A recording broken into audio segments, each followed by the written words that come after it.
It's Wake Up Wyoming with Glenn Woods.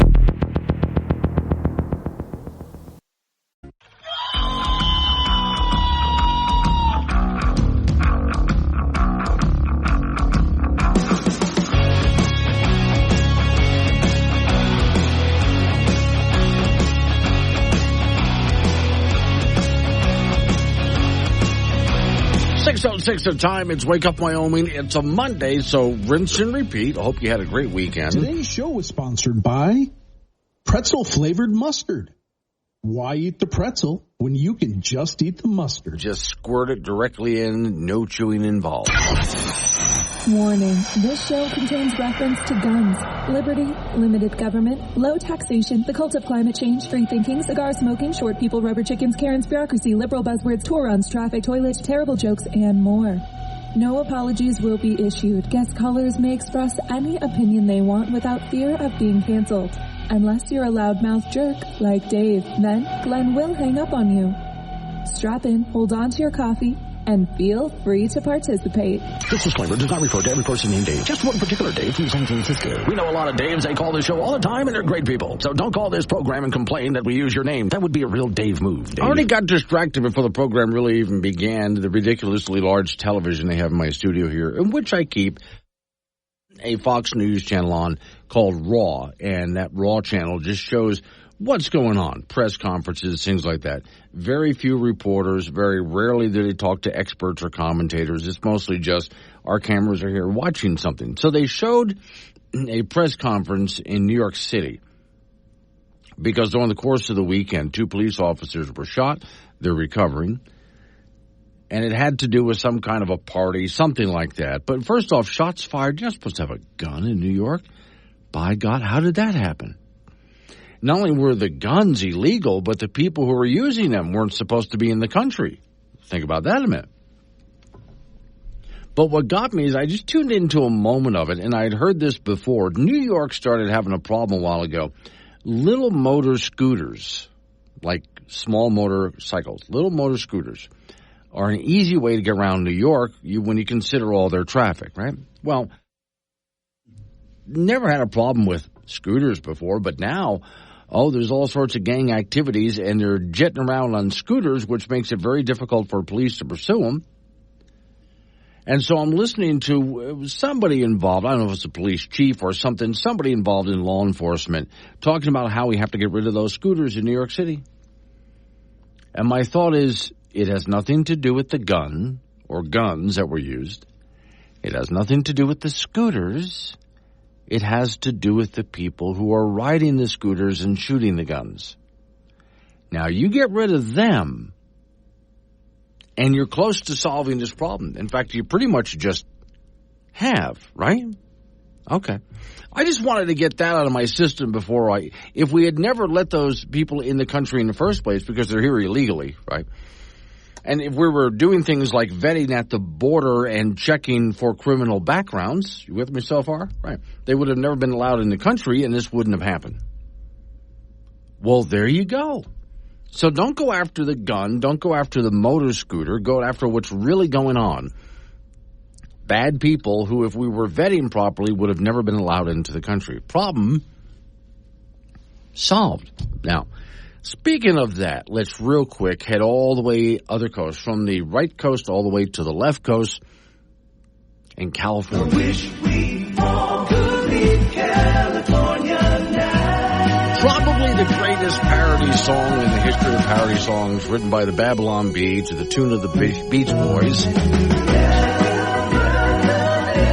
Wish we all could leave California, and that's happening. So as Californians' exodus continues, the story says a migration trend is occurring, with southeastern and Appalachian states taking the top spots as inbound illegal immigrant, I did that on habit.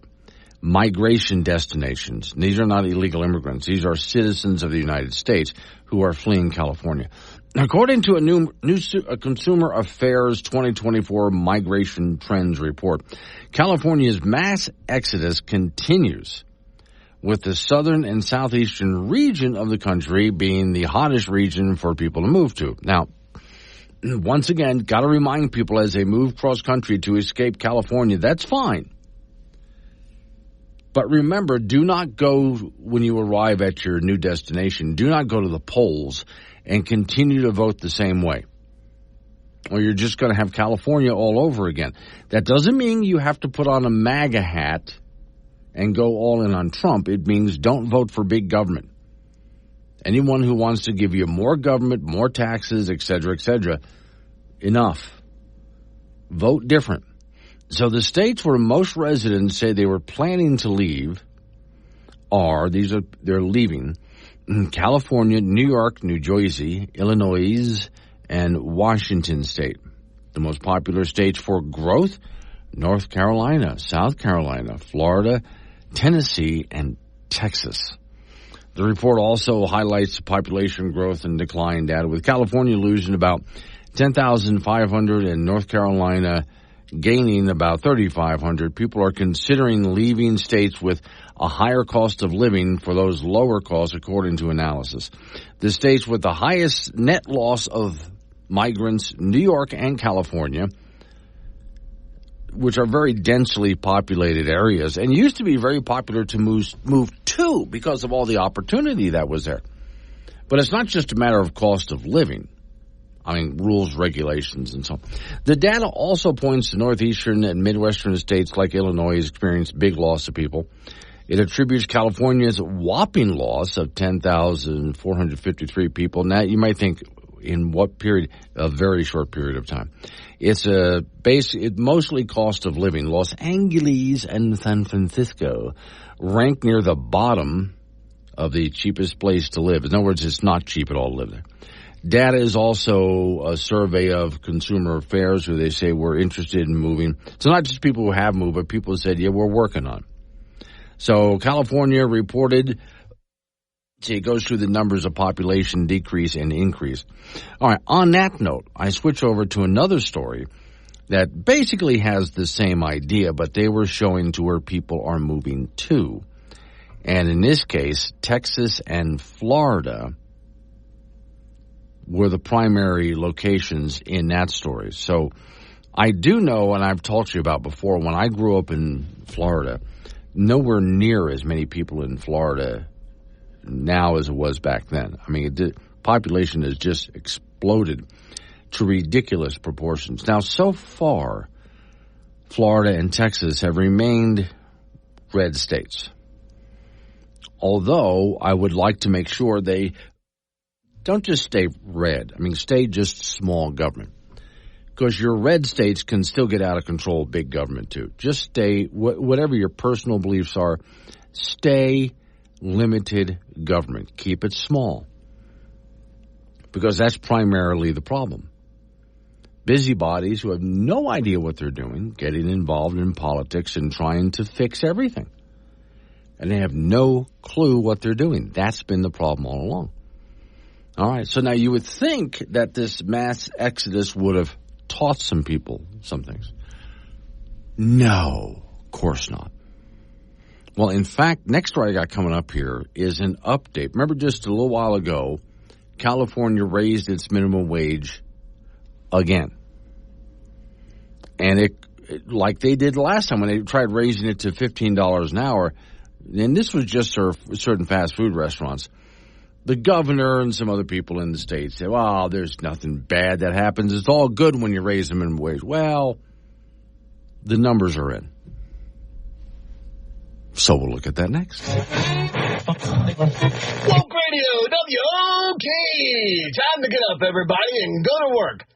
You know you don't have anywhere to go, so let's play some soft, easy favorites that'll help you sleep in until noon. Like a strong cup of coffee in the morning. Tasteless, but it'll get you through the day. Wake Up Wyoming with Glenn Woods.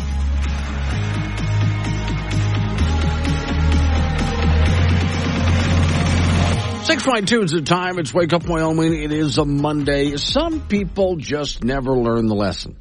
Whatever the lesson is, doesn't matter. If it's a lesson that needs to be learned, they just simply don't. And sometimes it's because they're stupid. Sometimes because they're delusional, which is a different kind of stupid. Ladies and gentlemen, let's go to California. It's a minimum wage update. Minimum wage. And once again, here's a picture of Governor Gavin Newsom. Story says California now leads the nation in imposing the dumbest wage laws. I agree with the author in this one. The state just raised the hourly minimum wage for fast food workers to $20 an hour. You know, remember this story because you and I talked about what happened pretty much, well, even before they actually implemented the minimum wage. But all right. Governor Gavin Newsom said, we saw inadequate, I can't say that word yet this morning. I'll try it again. We saw inadequate, I can't say the word yet. Later on this morning, I'll get some coffee in me. Try one more time. Okay. Anyway, we saw a problem. We had a responsibility to do more. Unions push for a higher minimum wage. In a Democrat-run state, unions usually get what they want. CNN announced 500,000 California fast food workers will now earn $20 an hour. No, they won't. Because most of them will either be let go or their hours will be cut. So they might get $20 an hour, but they're not going to be working that many hours. Gullible leftists at the center of the American progress of wage increases proclaimed a higher minimum wage would boost millions of families out of poverty and stimulate the economy, right? Win-win all the way around? Okay, well. So we got to ask the question, if that's good with $20 an hour, why not make it $30 or $100 an hour? Well, okay, because government requiring higher wages is never a win-win. So, okay, interfering with, of course, the market is always, there's always the unintended consequences. So Frederick at work said he saw where he worked, almost every single place that he worked at and other places that his friends worked at. He watched what happened. Again, either the restaurant stopped hiring or at the same time, oh, you got your $20 an hour, but we're cutting back your hours, or they had to let people go. So in this case, the immediate consequences, the story says, is that existing workers get a raise. Great, that's seen, but what the media and the unions and the governor never see is, one, thousands of Californians already lost their jobs because some restaurants closed. Oh, I forgot that one. Some restaurants just went out of business. Others lost because their employer cut their hours by quite a bit. Pizza Hut announced it will no longer have thousands of delivery drivers. They just can't afford it. Okay. Next, workers who still have jobs will lose them because now their employers are, the employers are going to automate. Chipotle just hired a robot to make burrito bowls. Think about that. A robot at Chipotle is now making a burrito bowl. CNN acknowledged some restaurants are replacing fast food workers with kiosks. So instead of walking up to the person at the counter and giving your order, there's a machine that does now. The Daily News, let's go back to Governor Newsom. Forget it. Governor Newsom signed a bill. He asked, can Californians expect the price of their McDonald's and Starbucks to go up? And the governor said, I've heard that rhetoric before, and it didn't happen. Actually, it did happen. So once again, is Newsom just stupid, delusional? I think both. It always happens every time you raise the minimum wage. Starbucks prices. Imagine, how much is a Starbucks cup of coffee already? I don't buy Starbucks coffee, so I don't know. But it's quite a bit, right? It just went up another 15%. Customers will now pay about $200 more a year for coffee for those people who like to get a coffee every single day. Chipotle burrito went up 8%. Oh, number 4. Perhaps the worst unseen harm of the minimum wage law is that young and unskilled people are not going to be hired. So they're not going to gain that valuable work experience. In 2014, when Seattle politicians raised the minimum wage to $15, teenagers asked what a higher minimum wage could do for them. And some of them actually said minimum wage actually hurts my chances of getting employed. Company's not going to take a chance on me. And there are teenagers out there, many teenagers, who do understand what's going on. More than you might think that will understand what's going on. So here are, again, the unintended consequences, some of which you and I already had talked about, but now it's coming around. See, but what gets me about it is that the governor and those Democrats in California as often as this has happened to them, because they've raised the minimum wage like this more than once, and every time they raise the minimum wage, this is what happens. And yet, they either can't see it or don't want to see it, which is why I was asking you the question, are they stupid? Are they delusional? Is it both? Is it the same thing? I don't know. But for the governor to say, I've heard about those unintended consequences, that never happens. Does he never do any kind of homework? I guess he doesn't. All right. So another minimum wage lesson, and another reason that many people will have to leave California. We're coming up on some local news we have to take care of after local news update on the weather forecast, and then you and I go rolling back into it again. 888-97 Woods, the phone number. That's 888-97-WOODS. You can, I'll save open phones for a little bit later on this morning, but this weekend's weather was not that bad at all. Monday, Tuesday, about the same thing. Don Day's extended weather forecast is coming your way at 6:45. Wake Up Wyoming.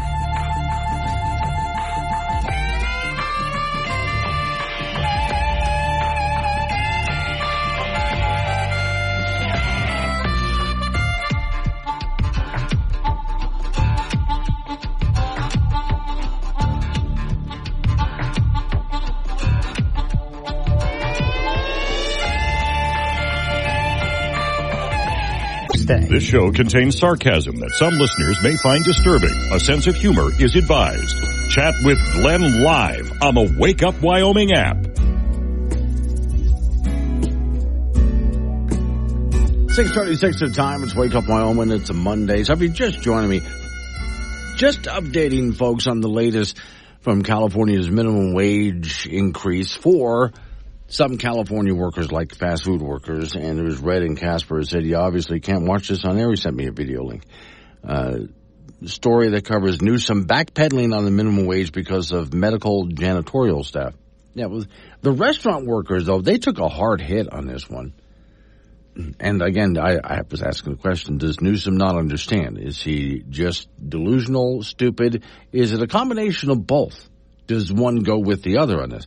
But it's not just the governor, it's a number of people, including news media, praising this as a wonderful thing and not really looking at the consequences of when they, even before the new minimum wage law went into effect in California, restaurants were already closing down or getting rid of workers or automating. Have you ever heard of the American Automation Association? Probably not. We're a company that produces high-quality automation systems, the kind that replace employees, thus saving corporations lots of money and increasing their personal profits. Now, no doubt you've seen some of our inventions every day. The self-serve automated checkout at the grocery store, thus saving money on checkout clerks. The self-serve gas pump, that was us too. No need for an attendant. The ATM machine at your local bank. Yep, that was us. And so many more gadgets that are behind the scenes that you may not even know about, like the automation machine at this very radio station that eliminates the need for a full-time employee to man the board. On behalf of the American Automation Association, we would like to thank the Democrat Party for pushing a minimum wage increase up to $15 an hour. Each time the minimum wage is increased, we at the AAA get more business from companies looking to get rid of their lower wage employees and replace them with automation. A $15 an hour minimum wage increase would be a boom for our business. Also, thanks for heaping piles of rules and regulations on local companies as well, and taxes and Obamacare. Thanks to socialism,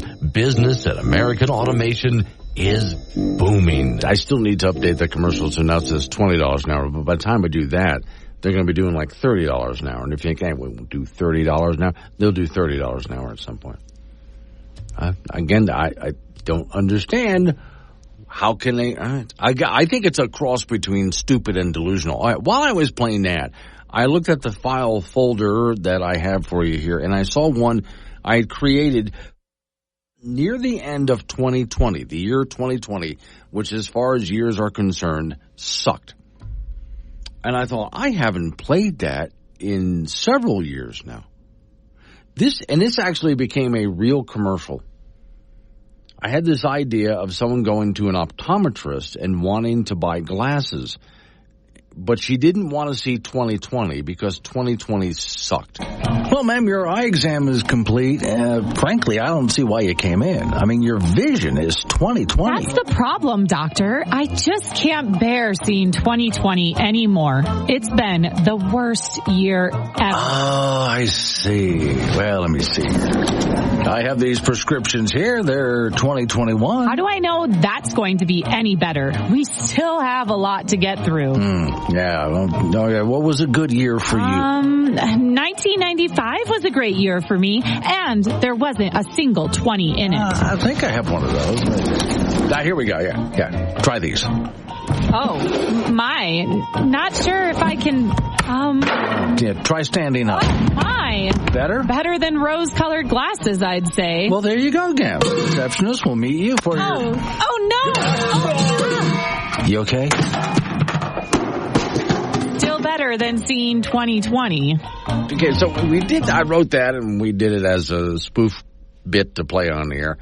And then some salesperson, I forget if it was a salesperson who heard it or an eyeglass place, one of those two. And they decided this was just a great idea. And it actually became an eyeglasses commercial regionally here in Wyoming, which I thought was just great. But still, yeah, 2020 sucked so much you would rather have a pair of glasses that didn't even have 20 anywhere in it. So she went back to 19-something to go ahead for that. Thought it was a pretty good idea for her. Only played that for you because I'm looking at this going, I have a bunch of old stuff. Here, one more for you. Have you checked your blinker fluid lately? Ma'am, I pulled you over because you failed the signal on that last turn. I used my turn signal, I swear. Has this ever happened to you? Have you been ticketed for not using your turn signal, even though you have? Have you checked your blinker fluid lately? Well, how about you check your local auto parts dealer for OK Blinker Fluid, an indicator lamp lubricant. With OK Blinker Fluid, your turn signals will work bright and smooth. And while you're there, ask for other OK engine products. OK engine rotator splints, OK muffler bearings, OK piston turn springs to make sure your pistons turn smoothly, and OK hypertension headlight valves. OK products. For the person who knows nothing about their car, we have everything. OK Auto Products by Snake Oil. You can't worry about what other people think. I mean, have you met other people? Admit it, you were hoping somebody would say that. This program is intended for immature audiences only. Wake Up Wyoming with Glenn Woods. Weekdays at 6 on air, on Alexa, and 24/7 on the Wake Up Wyoming app. 6:28 is the time. Let's Wake Up Wyoming. Off to the icebox. We go. Frank Gambino is waiting by. So Frank, on Saturday in the afternoon, I showed up at Glendo because on Sunday, a bunch of us were going to go out there on a pontoon boat, right? Yeah. Okay, so I get up Sunday morning. This is early. I mean, the sun's not up. It's just first light. Ooh. And there are boats, like fishing boat, bass boats, stuff like that. Oh, yeah, get out there when it's calm. Oh, my Lord, you would not believe the number. And they were all gathering and going through what looked like they were lining up and, talking to someone as they went through, as they lined up by the marina. Turned out to be the Walleye Stampede. Oh, is it fishing derby? 141 boats.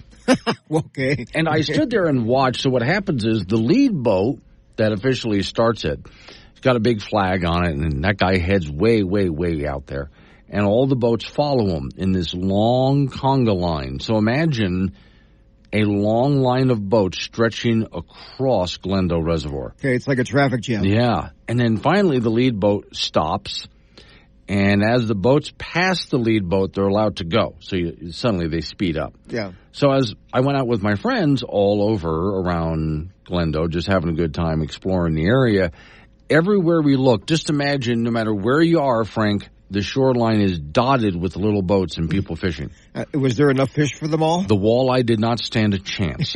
And some of the pictures that I saw after, I wrote up a story, put on the Wake Up Wyoming site there. Some of the pictures that I saw after, I didn't know fish in Glendo got that big. Ooh, and it's good eating. Oh, my Lord, yeah. So it was pretty busy out there, and I think a lot of fun. Not just some people that I look like professional, side, because they have the professional-looking shirt on with all of the different sponsors.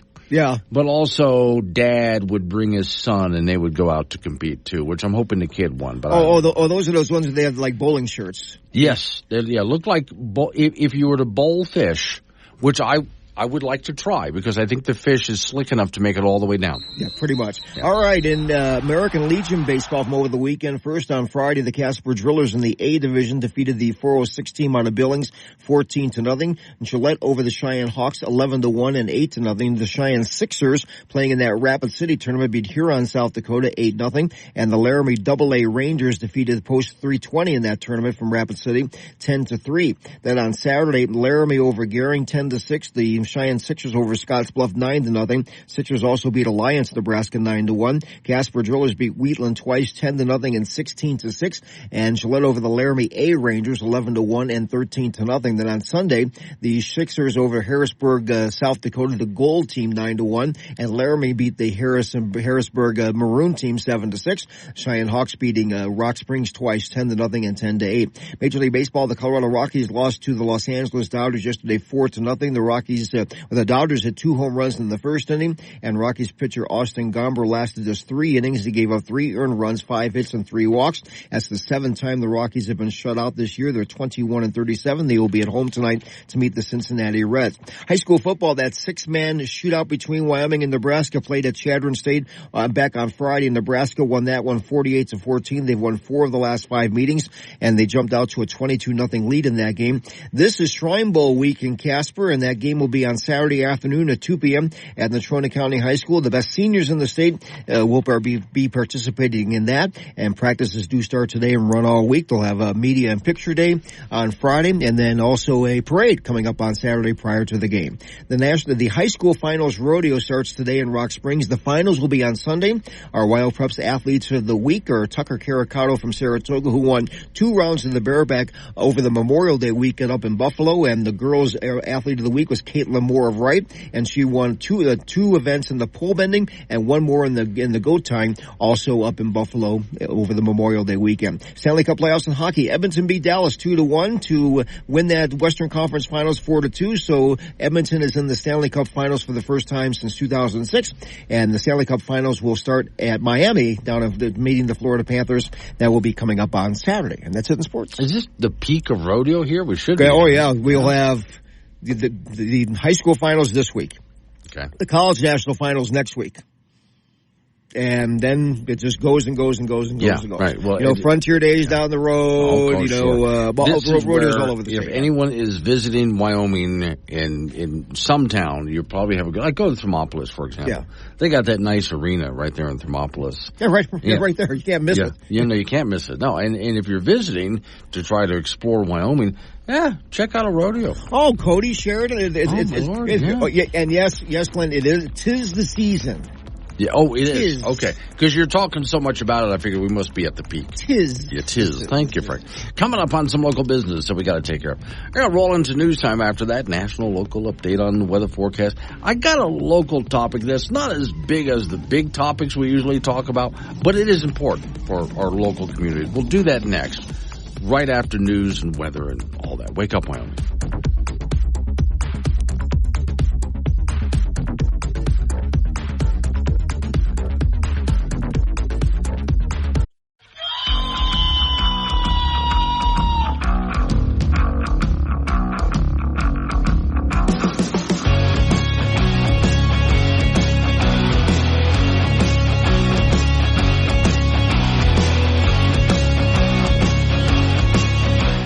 Six at the time. It's Wake Up Wyoming. My name is Glenn Woods. Thanks for joining me. It's a Monday. Today's show was sponsored by Pretzel Flavored Mustard. Why eat the pretzel when you can just eat the mustard? And no chewing is involved. So How easy is this? Really great when you don't have teeth anymore. You don't have to put your dentures in just to eat a pretzel. Just go ahead, squirt, and swallow it down. That's okay. All right, so this is a really local story, but it does illustrate a point. So I'm not going to go for some of the bigger stories I usually go for, but I think it really is important for all over, not just Wyoming, but even the region or the country. So it's a poll that was put up. The question is, does Cheyenne need a rec center? Well, since I've been in Wyoming, there have been people in Cheyenne, Wyoming, that have been trying to get a rec center. Now, I'll get into what I think about that and why this is important in just a minute. But the story says on Friday, and I think this is our man in Cheyenne, Doug, right? Yeah, and this man in Cheyenne, Doug, put this up. We asked our listeners, readers, to comment on Facebook what sort of business they would like to see in Cheyenne. While we got several responses, more sit-down restaurants, new Costco, things like that, there were a couple who said, well, one in particular said, we need a rec center. The problem is that tax-funded rec center proposals have gone before voters multiple times in Cheyenne and defeated every single time. I know I voted against it myself, so the needle has never moved very much in terms of getting the public to vote to go, well, and that goes back over a decade. The answer from the public has always been a resounding no. So, story says arguments against a rec center include it's not the government's job to pay for a recreation center. We already have private gyms, sports leagues for kids, after-school programs. Why do we need to spend tax dollars for more? And that's been my argument all along, too. In fact, when I first moved to Wyoming, I was up in Gillette, and Gillette, Campbell County, got a really nice rec center, really nice place. And the first complaint that came out was from local businesses who were wanting to know why the city and the county was trying to put them out of business. Price-wise, because it was heavily subsidized, the rec center was far less expensive, and everything you could do at a rec center, you could do someplace else that was a private business. So why are we doing this? You can already do all of that in your local area. It's too expensive is another one. Cheyenne has issues that we should focus on. Tax funders should not be competing with private business again. And what about just filling potholes? How about that? So the votes have said no on this several times. No means no. Some people have complained, can we stop beating a dead horse? We keep saying no. Arguments in favor of a rec center. Other Wyoming towns, including Casper, Rock Springs, Gillette, they have rec centers. So why doesn't the capital of Wyoming have one? Now, and that's one that I look at and say that's not an argument. Well, everybody else has one. Well, they shouldn't. And then what do you do when it just gets nasty in the wintertime? Again, there's already private businesses that do that. In fact, there was one lady, last time I had this conversation in Cheyenne, there's a lady who called the show and said, well, look, my kid is in a soccer league. And so what are we supposed to do when the weather gets really nasty and they can't play soccer? I said, well, I don't have a kid in a soccer league. Why am I paying for your kid to go to a soccer league? But by the way, there are buildings that are available. You can get together with your friends and get one of those buildings, buy, rent, whatever, and do indoor soccer. Do that. But it's up to you to do that, not the taxpayers to pay for something you want, because you're the one who had kids and you're the one who want to put your kids in soccer.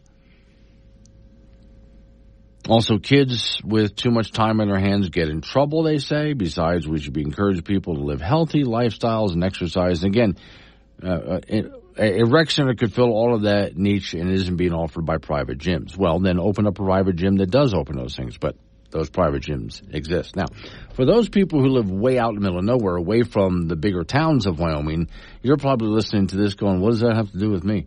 And there's plenty of outdoor activities for you guys, plus plenty of work out there. I do remember I went over to Jeffrey City, and I think I saw a rec center out there. And sometimes I look at that, really? Out here you got a rec center? But okay, here's the poll that was put up by our man in Cheyenne, Doug Randall. Does Cheyenne need a rec center? No, the public has spoken. It's clearly on the issue. And B, yes, something we need and want.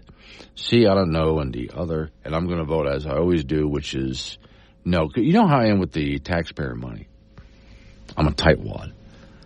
So let me see. Out of all of the... Now, this is very unscientific. Okay, so don't take this as gospel. Okay, need a rec center. 61% says no. And then 34% say yes, and then the last two, I don't know, or other is, very, very tiny percentage. But still we have 61% saying no. Okay. I look at that as an important issue to me because even though we're talking rec centers here, I always have to ask, what is the role of your government? Whether we're talking your local government here all the way up to the federal government, what is your role of government? And how come every time somebody wants to fix something or do something or they think they need something, well, government has to, and it suddenly becomes the public's responsibility to do it, whatever it is. There was also up in Gillette, there was a conversation I remember having with the public about dog parks. There was a group that wanted a dog park, which I'm fine, you can have a dog park. But right away, they wanted to make sure it was a taxpayer-funded dog park. And I looked at that and thought, what? Why? Lady called the show and described the two big dogs that she had, but she has a small apartment. And there's nowhere to run her dogs. And well, why did you get two big dogs in a small apartment, first off? Next thing is, let's say for the sake of argument, I bought a boat and it's on a trailer. Big boat on a trailer. But I lived in an apartment. And there's nowhere for me to park it because the apartment complex won't let me park my boat on a trailer there when I'm not using the boat. Should the taxpayers have to pay for boat and RV parking for people like me? And she said, no, that would be ridiculous. Well, then why am I paying for your dog? I don't have a dog. You want a dog park? The city of Gillette has a lot of micro parks they're trying to sell. At the time they did. And get together with your group, buy one of those, make a dog park out of it, make it a membership thing. See what you're doing there? Right. If you want to solve the problem, in other words, go ahead, form a group, solve the problem. Why does it immediately have to be, well, everybody in the community has to pay for because I want? And that's got to be, I think, one of the most important conversations, even though it might seem like not all that big. I think it's one of the most important conversations we have as Americans. Every time somebody wants something or thinks they need something, well, therefore, the government has to provide it and the taxpayers have to pay for it. You like the idea of a rec center? I think a rec center sounds great. Go start an organization and make one. Keep it away from the taxpayers. And for that matter, again, private gyms and other such facilities already do most of what rec centers do. So why is it suddenly on the backs of the taxpayers? Why is that always the go-to when someone needs something? Hey, how are you? I'm good. How are you? I'm good. How's things? Things are okay. Great. How are your things? My things could be better. I don't care. Great. Yep, there you have it. A new level of crazy. And you heard it here first. Want to talk to Glenn? Call 888-97-WOODS or chat him on the Wake Up Wyoming mobile app. This is AM 1030 K2 Radio.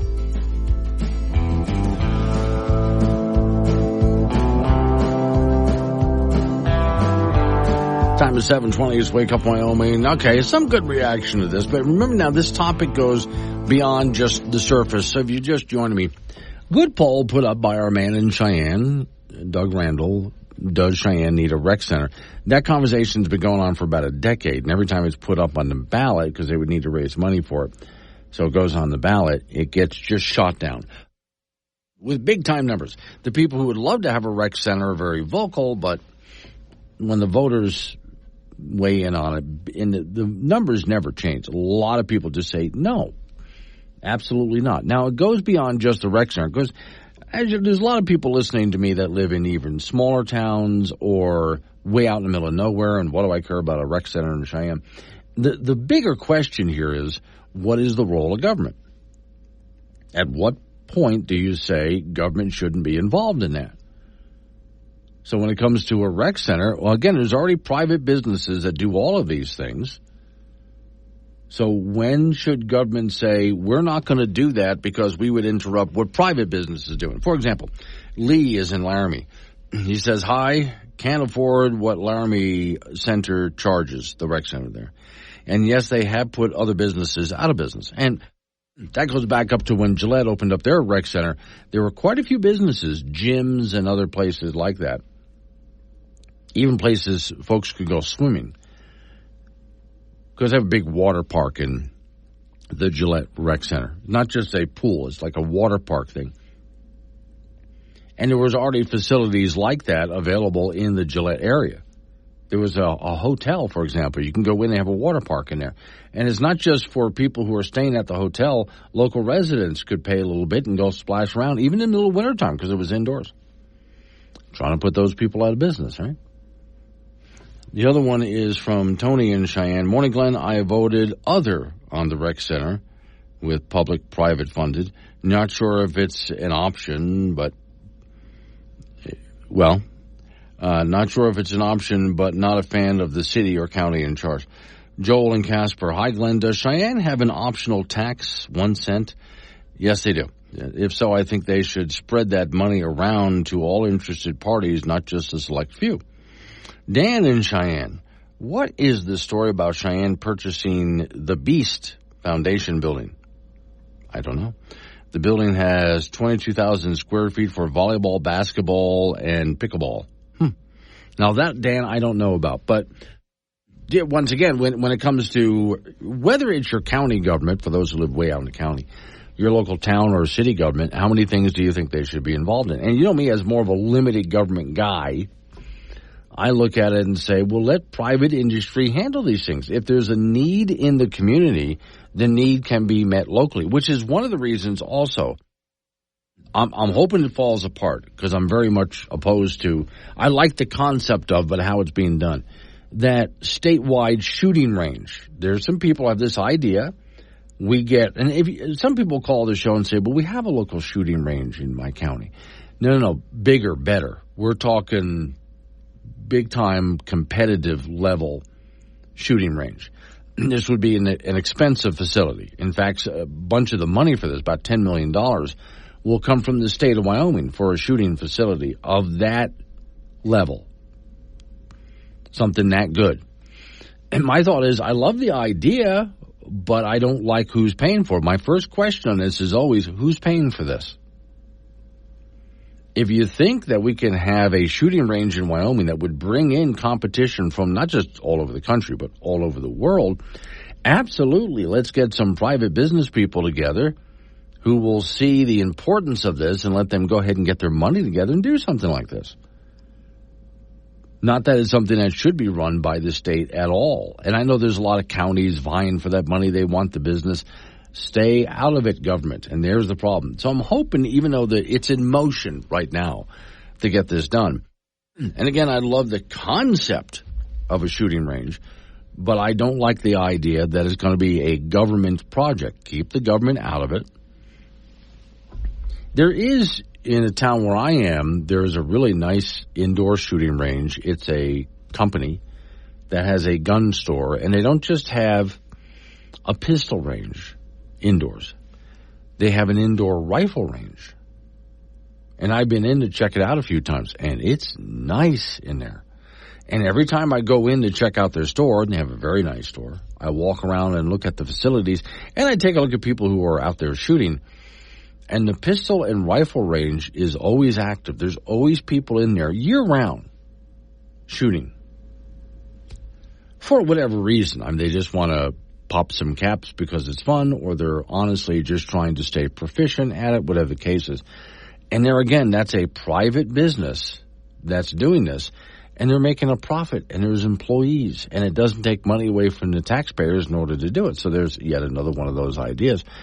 Just to stop, get the conversation started and ask ourselves, at what point should the government pay for a facility and what point not?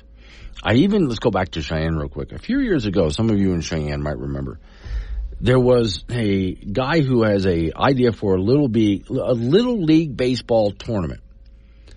But in order to put it on in Cheyenne, he needed $50,000 to get it together. And so he went to the city of Cheyenne and asked for $50,000. And they gave it to him as a loan. And then the whole thing fell apart and they didn't get their money back. A few years later, he came back and wanted to try doing it again. I can do it right this time. And the city said no. And by the way, you still owe us $50,000.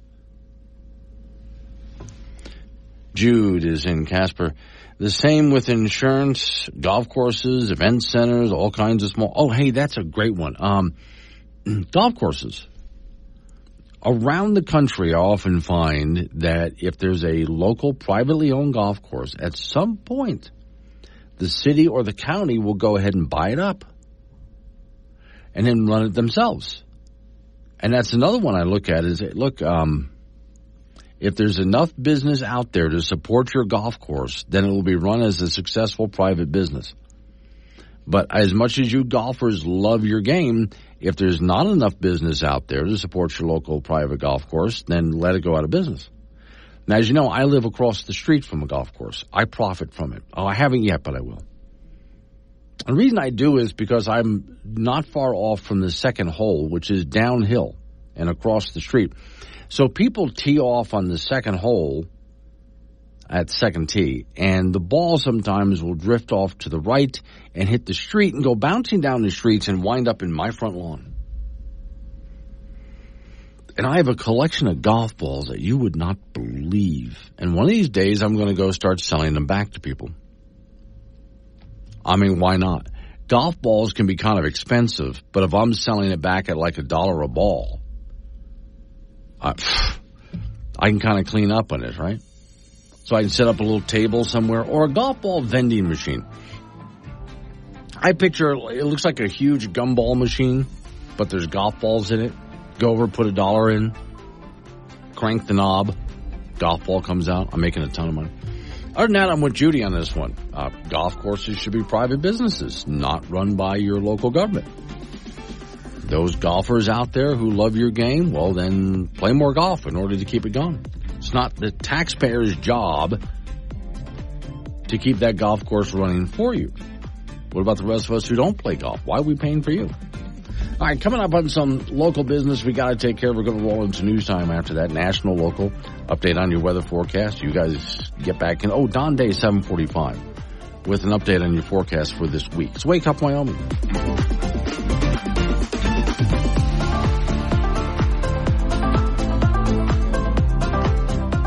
Got something to say? Call 888-97-WOODS or chat with Glenn on the Wake Up Wyoming mobile app from K2 Radio.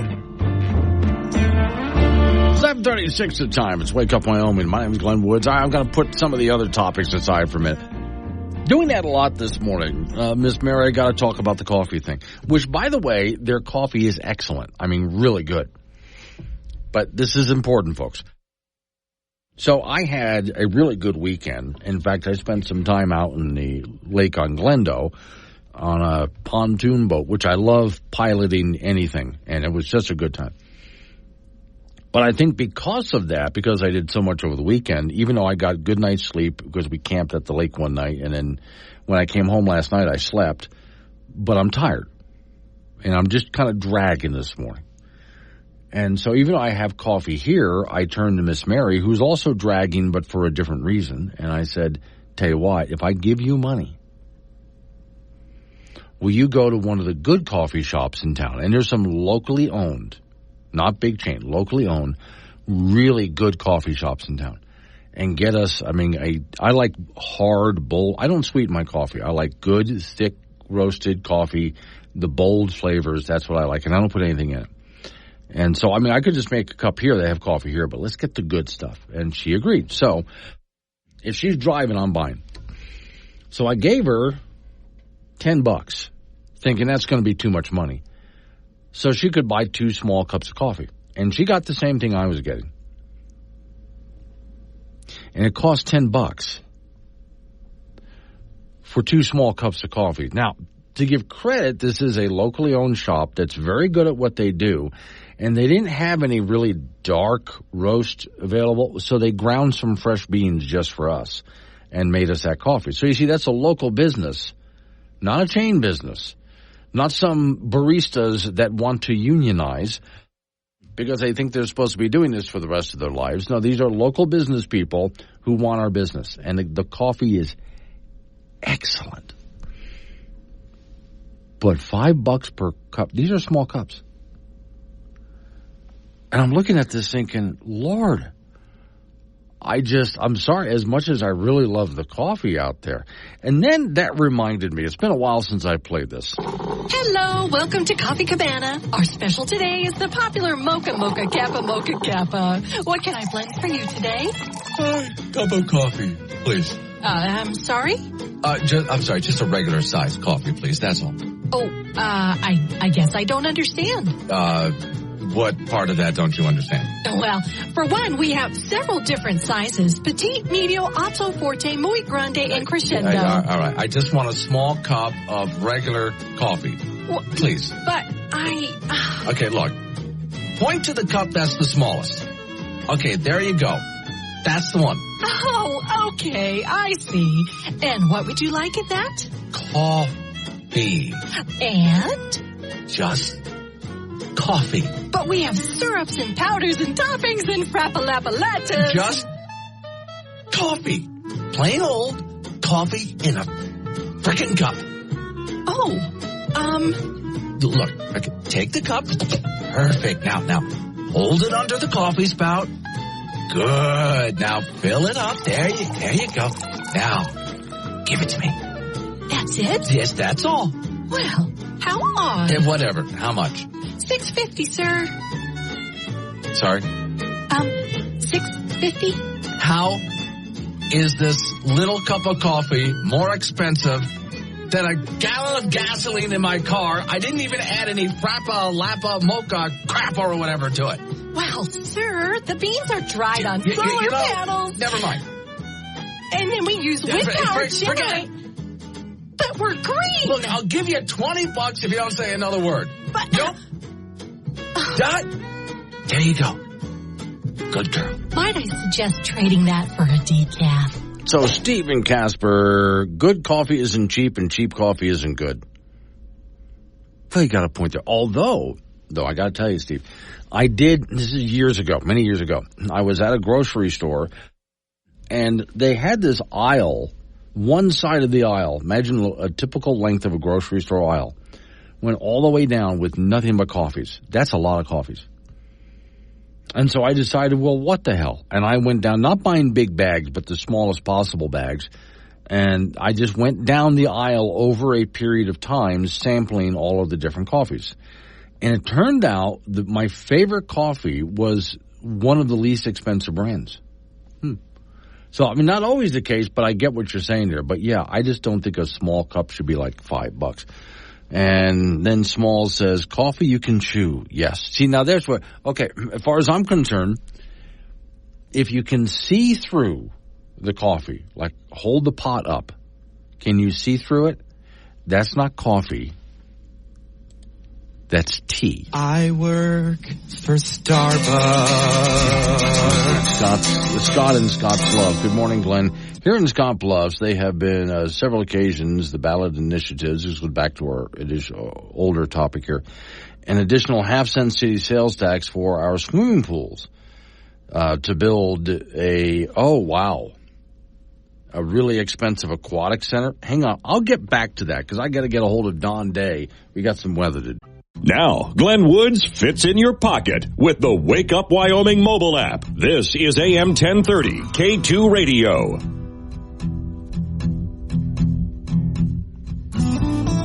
$7:45 is the time. It's Wake Up Wyoming off. We go to talk to Don Day from Day Weather. So, Don, as you saw, because you got some pictures and video from me, I was at Glendo this weekend. And I just wanted to complain a little bit about that one rain shower that you sent right over top of us when we got out on our boat. You know, I would like to say that I feel sorry for you, but there's a farmer somewhere who would have loved to have that. We looked so, when we got done getting soaked, it looked as if we had just jumped in the lake and gotten out fully clothed and just soaking wet. I mean, it was really that. Other than that, though, really nice weekend. Those evening thunderstorms certainly look interesting. Yeah, and it's just a sign of the season of where we are now.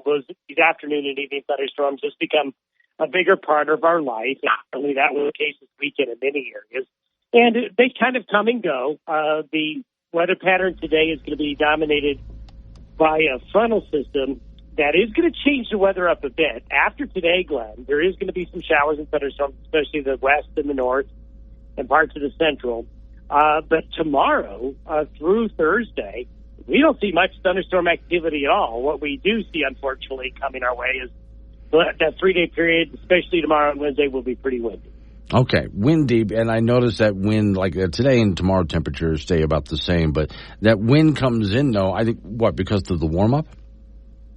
Well, because of the warm-up, and there's also a low. Anytime a low goes to our north, we get windy, and there's a low going across Montana to go up into Manitoba here over the next couple of days, and it's a pretty strong little system. So that's going to make it winds aloft over the state pretty stout. Now, it's going to be warm. It'll be a warm wind if there's any constellation there. I think by Thursday, the winds will die down considerably, but the wind is going to be a nuisance for many between now and the middle of the week.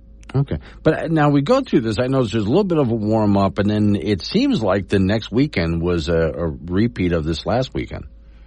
It kind of looks like it, especially with the thunderstorms. Thunderstorm coverage goes up. There's going to be a plume of moisture coming up out of the southwestern United States into here starting on Friday. So Friday, thunderstorms start to come back, and then if you're making plans for the weekend, it looks warm, but late-day thunderstorm. So, you could be in a boat this weekend, get rain. Mm-hmm. Rinse and repeat the whole thing. All right. Thank you, Don. Don Day with Day Weather.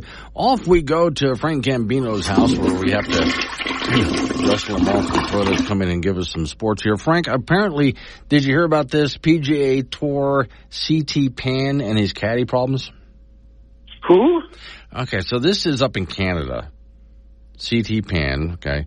Final round of the Canadian Open on Sunday, and his caddy slipped and fell. Now, nothing really bad, but he couldn't continue to be the caddy. So what do you do then? He carries his own clubs. No, you turn to the audience for help.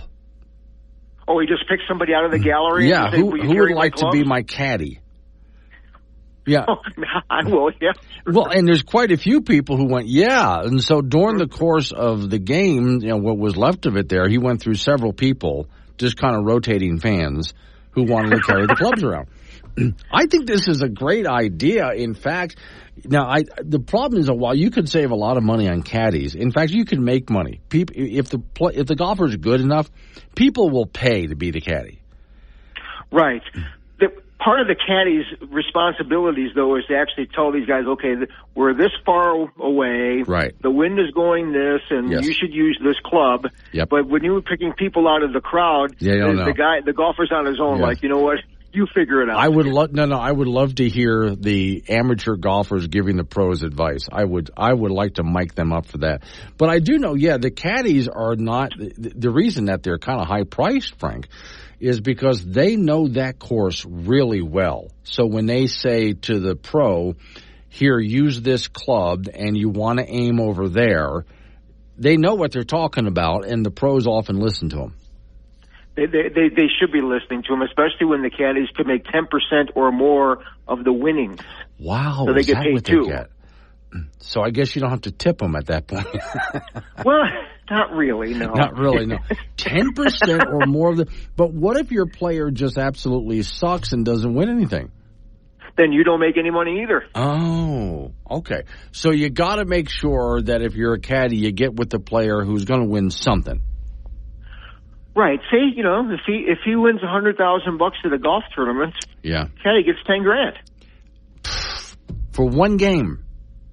Well, for 4 days. So so you got to make sure then that your guy wins. So if you're at that point, if I were the caddy, I would pull the golfer aside and go, "Listen, bub, you've been really sucking this entire time, and you need to step it up because caddy needs the dough." Yes, caddy needs to get paid and eat. American Legion baseball from Friday. The Casper Drillers over the 406 Billings Flyers 14-0. Gillette beat the Cheyenne Hawks 11-1 and 8-0. The Cheyenne Sixers playing in that Rapid City tournament beat Huron, South Dakota 8-0. And the Laramie AA Rangers a winner over the Post 320 outfit out of Rapid 10-3. On Saturday, Laramie beat Gering 10-6. The Cheyenne Post 6 over Scottsbluff 9-0. And the Sixers also beat Alliance, Nebraska 9-1. The Casper Drillers over Wheatland twice, 10-0 and 16-6. And Gillette beat the Laramie A Rangers 11-1 and 13-0. On Sunday, the Cheyenne Sixers beat the Harrisburg, South Dakota Gold team in that tournament in Rapid City 9-1. And Laramie over the Harrisburg Maroon team 7-6. Cheyenne Hawks over Rock Springs twice, 10-0 and 10-8. Major League Baseball, the Colorado Rockies lost at Los Angeles last night 4-0. The Dodgers hit 2 home runs in the first inning, and Rockies starting pitcher Austin Gomber didn't last very long. 3 innings of work, 3 earned runs, 5 hits, and 3 walks. That's the 7th time the Rockies have been shut off this season. They're 21-37. They'll be at home tonight in Denver to meet the Cincinnati Reds. High school football, the 6-man Wyoming-Nebraska shootout held at Chadron State on Friday. And Nebraska won that one 48-14. So Nebraska has won 4 of the last 5 meetings between these two states, as Nebraska jumped out to a 22-0 lead and never looked back. The Shrine Bowl High School All-Star Football game will be on Saturday at the Trona County High School in Casper. That will begin at 2 p.m., and practices will begin today. Plus, there's a parade on Saturday morning before the games. That's always interesting. The State High School Rodeo Finals will begin today, and the final session will be on Sunday. Our athletes of the week for on wildpreps.com are both rodeo folks. Tucker Caracato from Saratoga won 2 rounds in the bareback and the Memorial Day weekend rodeo up in Buffalo. And Caitlin Moore out of Wright won 2 events in the pole bending and 1 in the goat tying up in Buffalo as well. And in the Stanley Cup playoffs in hockey, Edmonton will be advancing to the Stanley Cup Finals with a 2-1 win over Dallas to win that series 4-2. It is the first time that Edmonton has made the finals since 2006, and they will start the finals at Florida coming up on Saturday. That's in sports. So the Shriners All-Stars thing, educate me here. Does that mean the best players from all these different teams? Yes. Seniors, yep, no matter what class they are. Wow. North and South. It's a pretty prestigious thing to be selected for the Shrine Bowl. Okay. Like we mentioned before, some of these kids will, play college football at some level. Yeah. And some, this will be their last athletic event as a high school athlete. Wow. They'll go to work or just go to college and just be a student. But then here's the thing. Then they will be in their 40s having a beer on the back porch telling everybody once again about the touchdown they made. Oh, yeah. And there's times where there's it's a generation. Like, my dad played in the Shrine Bowl a long time ago. Then there's the family members. We know. We've heard this story. You got anything else? All right. Thank you, Frank. They don't. Yeah.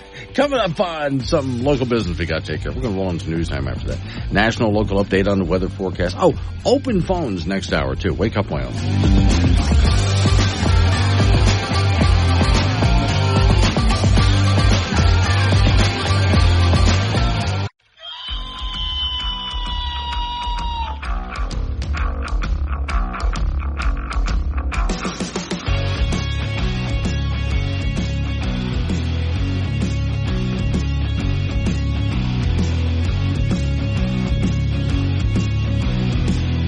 8:06 the time. It's Wake Up Wyoming. It's a Monday. Not bad looking day, too. My name is Glenn Woods. Thanks for joining me. Today's show is sponsored by pretzel flavored mustard. Why eat the pretzel when you can just eat the mustard? No chewing involved. Warning. Wake Up Wyoming is about to enter daily open phones. This means that anyone will be allowed to call in and talk about anything. I mean, imagine if we actually allowed you on air to say anything you wanted. Scary, right? Well, we're just that brand of crazy. If you are offended by what other people think, then maybe you want to tune out right about now. Just saying. If you should choose to call, just remember, the more funny and interesting you are, the longer Glenn will keep you on the line. Obnoxious jerks will be hung up on. Dave, all right, strap in, and let's do this thing. 888-97 Woods, the phone number. It's 888-97-WOOD. As you can talk about what I'm talking about, change the subject. That's fine by me. I'll just kind of roll with it. Real quick side note before I get into the next story here. And again, you can stop me in the middle of that story and talk about something else. That's okay. Bear Trap Summer Festival, always been a big deal in Wyoming, and traditionally held up on top of Casper Mountain. This year, they got to take it off the mountain. There's road construction going on up there. So they got to take it off the mountain. So instead, it's going to be held in Casper at a park in Casper, Wyoming, which is known as Washington Park, which I'm not far. I'm pretty much walking distance from Washington Park. Okay, so festival goers, you can go ahead and have a weekend. This is coming up August 3rd through the 4th. You can go ahead and look up where Washington Park is. Not hard to get to. And for parking and so on, we have a way of making sure that everybody can, if not park there, somewhere else. And you'll get a nice bus ride in to where all of what's going on is going to happen. All the summer festivities are. Let's see. Jake Clayton headlining Saturday night. Now, Casper, Wyoming's John Kirkland and the High Plains Drifters will be there too. Let me see. Corey McDaniel duo. Good. American Stylings of Jalen Crossland. Oh, heard that one before. That's always good. And then, let's see. They got a whole thing here. It's 10 a.m. This Saturday, Sunday. Okay. Ain't From Here. Ashley Wineland. Let's see. Lander Family Fire Department Band will be, this is Sunday morning, early, like 10 a.m. And the Blue Canyon Boys at 11 a.m. And then at 12:45 on Sunday, Patty Fiasco's coming back. Oh, wow, that's going to be good. And then at 2:30, Felix Los Gatos. I've just destroyed that name. And then finally at 4:15 on Sunday, John Kirkland and the High Plains Drifters will be there. So go ahead and just take a look at Bear Trap Festival. You hear a lot about it on the air, but go ahead and look it up online. You can see what the whole schedule is.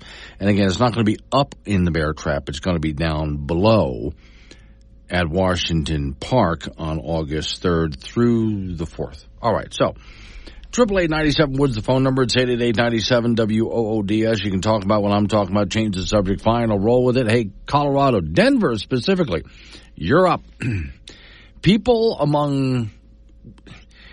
moving away from Denver as much as they are moving away from places like California.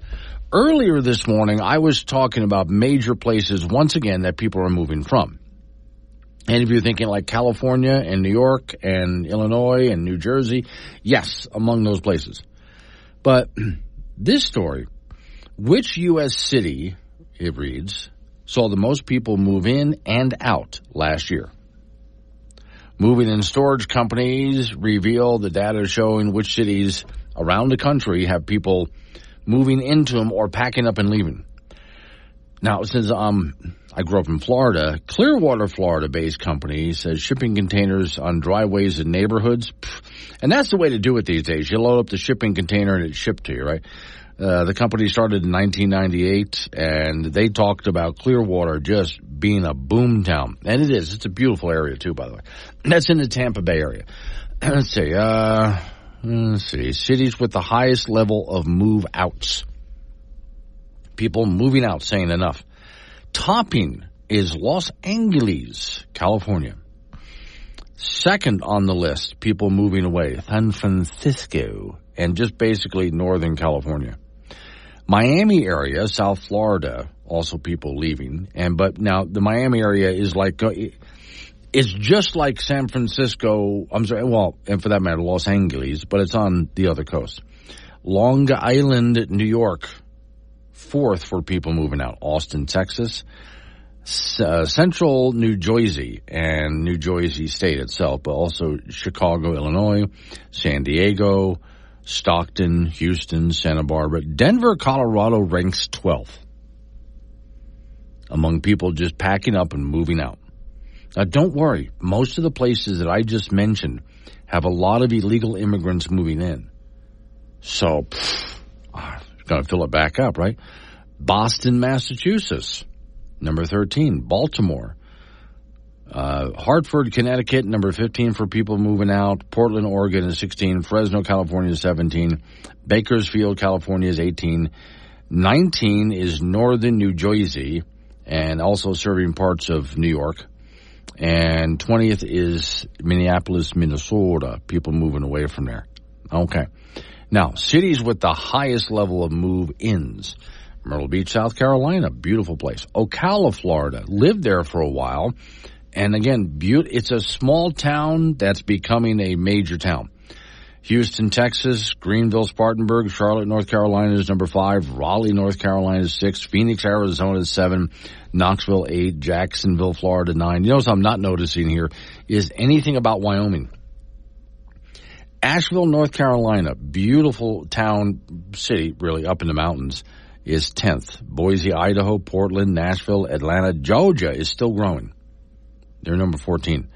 Johnson City, Tennessee, also beautiful. Been there. Stunning place right there at the base of the mountains of the Blue Ridge Mountains. Huntsville, Alabama. Dover, Delaware, 17. Orlando is still growing, number 18. Savannah, Georgia, probably one of the most beautiful towns in the South. My first novel, Essence, took place in Savannah. And number 20 is Greensboro, North Carolina. So those are places that people are moving in and out of. And what got me was making that list is Denver, the number of people who just said, that's enough. And they're just packing up and moving out of Denver. Now, what I would like to know is, let's get a little more information here. Are they just moving out of Denver and getting out into the suburbs? Because I know Denver basically is all up and down I-25 at this point. Or are they moving out of Colorado altogether because they've had enough? Then I wonder, what is the population doing overall? Because when you have citizens packing up and moving out, okay, that's one thing. But then again, those same places where there's a lot of move outs, the same exact places where you have a lot of illegal immigrants coming in. So I had to ask the question at that point, so what are we doing here?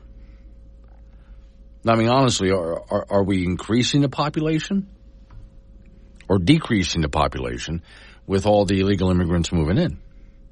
And then what does that do for the economy? I don't know the answer to the questions yet. I'm just asking the questions at this point. Do I point out that it's not cow? Like, hamburger is a pig. Everyone knows ham comes from pig. Holy Moses on a rocket-powered pogo stick. Bless her heart. Wait till she finds out about buffalo wings. It's going to absolutely blow her down. Where Wyoming comes to talk. This is Wake Up Wyoming with Glenn Woods on K2 Radio. Be part of the show at 888-97-WOODS. 8:20 is the time. So a couple of the stories I'm just kind of tracking during the course of the morning. Anthony Fauci is now sitting in front of Congress because the Republicans wanted to have a hearing and drag in Fauci and ask him a bunch of questions about COVID, which, by the way, I found, for many of you out there, the best COVID test ever. My friend told me about a home COVID test. I'm going to share it with you, so follow along. It could save your life. Open a can of beer. If you can smell it and taste it, you don't have COVID-19. Last night, I did this test 19 times.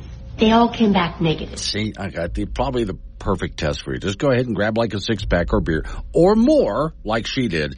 There's your COVID test. Let's see. Next one, I got a story here about Biden's mass amnesty plan. He wants to reveal that. You know, of course, amnesty so you can get all of those illegals voting. Let's see. Representative Bernie Thompson wants to strip Trump of Secret Service protection if he goes to jail. Okay. That's been a question a lot of you have been asking. If Trump goes to jail, does he have Secret Service protection?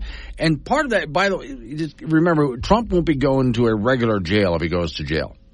It's not a regular prison. It's one of those executive prisons. So it's completely different from what you're thinking. Okay. I mean, don't take, what was the name of that movie again? I can't think of the name of the movie here, but there's I'm thinking of a particular prison movie, and if I come up with the name, I will, but it's not like that. No. He's not going to be in a regular prison. It doesn't work that way. For someone like Trump, there's executive prisons, then there's the prison the rest of us go to, which is a whole different deal. Well, you have to worry about dropping your soap. In other words, All right. One other thing. Oh, I am right from Evansville. Do we want more people in Wyoming or not? This is a good question. Folks seem to like our state being the least populated. More people means more money, but more problems. See, that's a really good question. I like the idea of more people moving to the state of Wyoming, but I also like the idea of reminding them as they move to the state of Wyoming what Wyoming is supposed to be. Please don't move here and try to change what this place is. Well, of course, we have to have more government and bigger government, and then, we have to increase the size of the Democrat Party. I'd rather not. In fact, I'd like to fix the Republican Party, too, while I'm at it. But no, let's not change most of what Wyoming is and try to make it something else. That's something that always bothers me. When people move to, it's a lot like when you meet the young lady who finds herself what she thinks is a great boyfriend, and the first thing she wants to do is change everything about him. Well, if he was so great, why do you want to change everything about him? Oh, I'll fix him. No, he was fine. He was probably fine. Leave him alone. And the same thing with the state of Wyoming. You want to move here because you love Wyoming? Great. You want to keep loving Wyoming? Don't change everything about it. Please move here. We'd love to have you. But let's keep it the way it is. Let's see, big wave in Casper. Morning from all the beaches. Puerto Vallarta is where you are? Technology is pretty cool when you can listen to your hometown radio station thousands of miles away. Big wave from Casper is in Puerto Vallarta. That just sounds great. I hope the breeze is nice. All right. 888-97 Woods, the phone number, 888-97-WOODS. This is going to make your cork pop. This is why I picked it on Monday. Greater Idaho movement might be the most tangible and effective political rebellion taking place in America. The story says you'll find no anarchists in its ranks. However, the movement is led by a humble rural conservative group and has gained breathtaking traction throughout little more than a grassroots activation, just a small group of people who really want to get things done. The latest development, last week residents of Crook County, not Wyoming, Oregon, in eastern Oregon, voted in favor of starting negotiations to secede from their state and come under the jurisdiction of Idaho. There's been a lot of this. There's people in Washington State, in eastern Washington State, that want to secede. Now there's people in Oregon who want out of Oregon and they want to join Idaho. Weld County, Colorado wants to become part of Wyoming. Incredibly, and there's people in California that also want to secede. There's a lot of conservative counties in California, and they want to secede as well. Incredible, Cook County is the 13th county to pass the measure. Since 2020, the story says, 17 of Oregon's 36 counties, or almost half of the counties in the Beaver State, have voted on the Greater Idaho proposal, and only 4 have rejected it at this point. This kind of movement's always been really interesting to me because what they're trying to do is very difficult to get done. I understand why they want to. They live in the state, in this case, in the eastern part of their state, and they look at the rest of the state as this does not come anywhere near representing us. How do we get out? Quote, the voters of eastern Oregon have spoken loudly and clearly about their desire to see border talks move forward, said the Greater Idaho Executive Director. He said in a statement, according to News Nation, with the latest results in Crook County, there's no excuse left for the legislator and governor to continue to ignore the people's wishes. But you see, it goes beyond that. It's not just a matter of the legislator and the governor agreeing, but Idaho has to agree, their House and Senate and governor. And then also Congress has to agree. So they got to take it to the federal level. He also stated, we call on the governor and Speaker of the House and Senate President to sit down with us and discuss our next steps towards changing governance for Eastern Oregonians, as well as, what do you call yourself? You're an Oregonian if you're from Oregon. What do you call yourself if you're from Idaho? Idahoan? I don't know how that works, but okay. Well, Wyomingites. Florida. I'm a Floridian, right? Okay. So anyway, as well as the legislators begin holding hearings on what that change might look like. If ultimately successful, Greater Idaho movement would redraw state borders 200 miles to the west, reducing the geographical size of Oregon by about 70%. Idaho would gain every county east of Oregon, Cascades, and so on, grown in size by a whopping 80%.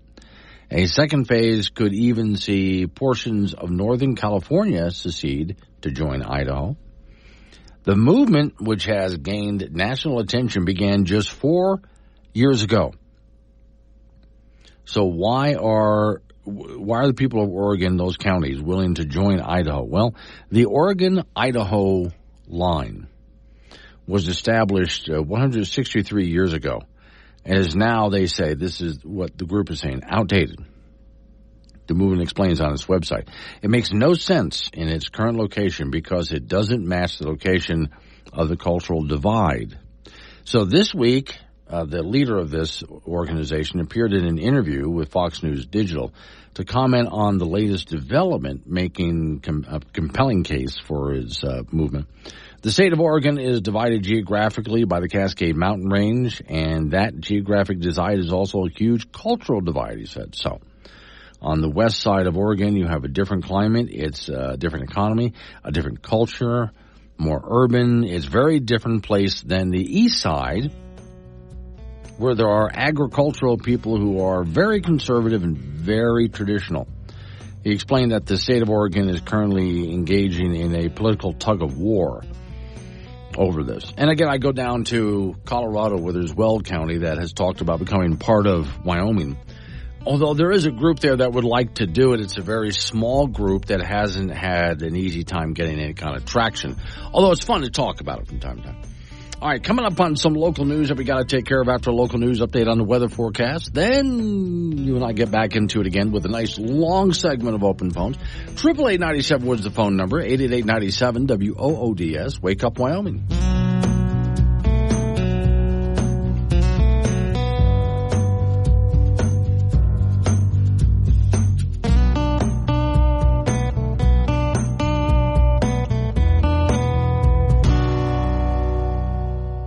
Honestly, he's just happy to be here.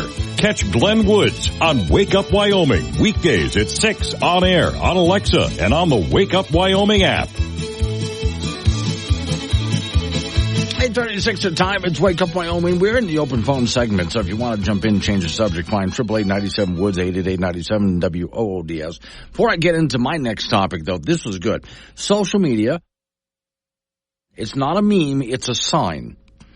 So picture you walked into a bakery. Now, oftentimes at a bakery, I've seen this. There's a place that I like to go that makes some really good fresh-made bread. Love going there. So you walk into a bakery, and there's a bunch of people waiting in line to be served next. And, of course, they're talking on their phone. It's one thing for them to sort of look at their phone for something to do while they're waiting, but they're talking on their phone. So the sign reads, right there on the bakery, in front of all the goodies, mobile phones. Please do not be offended if we do not serve you whilst you are on your phone. If your call cannot wait, your food can. Thank you. And I think that has to do with what I often thought was kind of rude. Here's somebody waiting for somebody to wait on them, you know, a restaurant, bakery, whatever it might be. And yet they're only half paying attention to the person who's trying to take care of them because they got to be on their phone. My opinion, there's a time and a place. When I show up here at work, I put my phone on Do Not Disturb, and it's way behind me. So it's not going to ring, and even if it did, I wouldn't be able to hear it where it is. It's out of reach. Because I'm working. And it's not just on the air. Before I get on the air, I'm working. And there's times during the day I do the same thing. I'm going to be busy doing something, so my phone's going on Do Not Disturb. And people will complain, but I was trying to get a hold of you. Well, I'll get back with you because I was busy doing something. And part of that is just being courteous to the people who are right in front of me. If I'm talking to somebody and my phone rings, Well, the person trying to call me can wait until I finish the conversation with the person who's right in front of me. I'm not going to go, excuse me, and stop the conversation and pick up the phone. You're not more important just because you called. The person in front of me is pretty important, too. It's all right. Let's talk for just a minute about refugees, but not the kind you're thinking of. So put on your respirator and let's fix that generator. And while we're out, we'll mend our fences too. See, I'm not afraid of dying, just got reasons for surviving. I want one more day in the apocalypse with you. Some time ago, I told you guys, this is a few years back, there was a town, if you go up to Alaska and go up the coastline of Alaska, way, way, way, way up, above the Arctic Circle. And there's a little village where you would look at it and think, why the hell is anyone living here? And they're right on the coast. Now, they had to take the village and move it back because the coastline, they're saying, rising sea levels. The sea level hasn't risen that much. In fact, sea level rise is so minuscule. If you have beachfront property, you can pass it on to your kids and your great-grandkids and your great-great-grandkids and your great-great-grandkids because that sea level isn't going to rise much. We're not going to suddenly see New York City underwater like they've told you. So with this village, being someone who grew up in a coastal area, on an island for that matter, I can tell you shorelines are constantly changing shape. And his village, which had been there for quite a while, is right on the coastline. So, of course, at some point, the coastline is going to change. They had to move it back.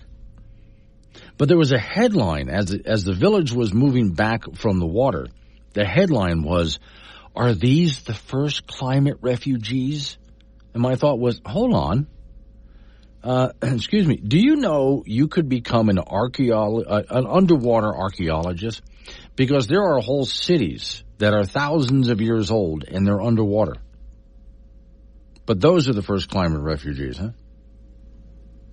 You know, of course, Greenland used to be green and the Vikings lived there. And then it got covered by ice.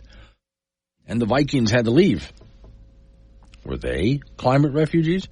The headline here, the 13th first climate refugee. Story says, every few years we get a media piece about the first climate refugees. Here are some of the first through sixth climate refugees. And the 7th and 9th and 12th, 13th and whatever. There are about 8 first climate refugee. I don't know how many. No clue. It gets really confusing. Okay, so here are the first. Let me see.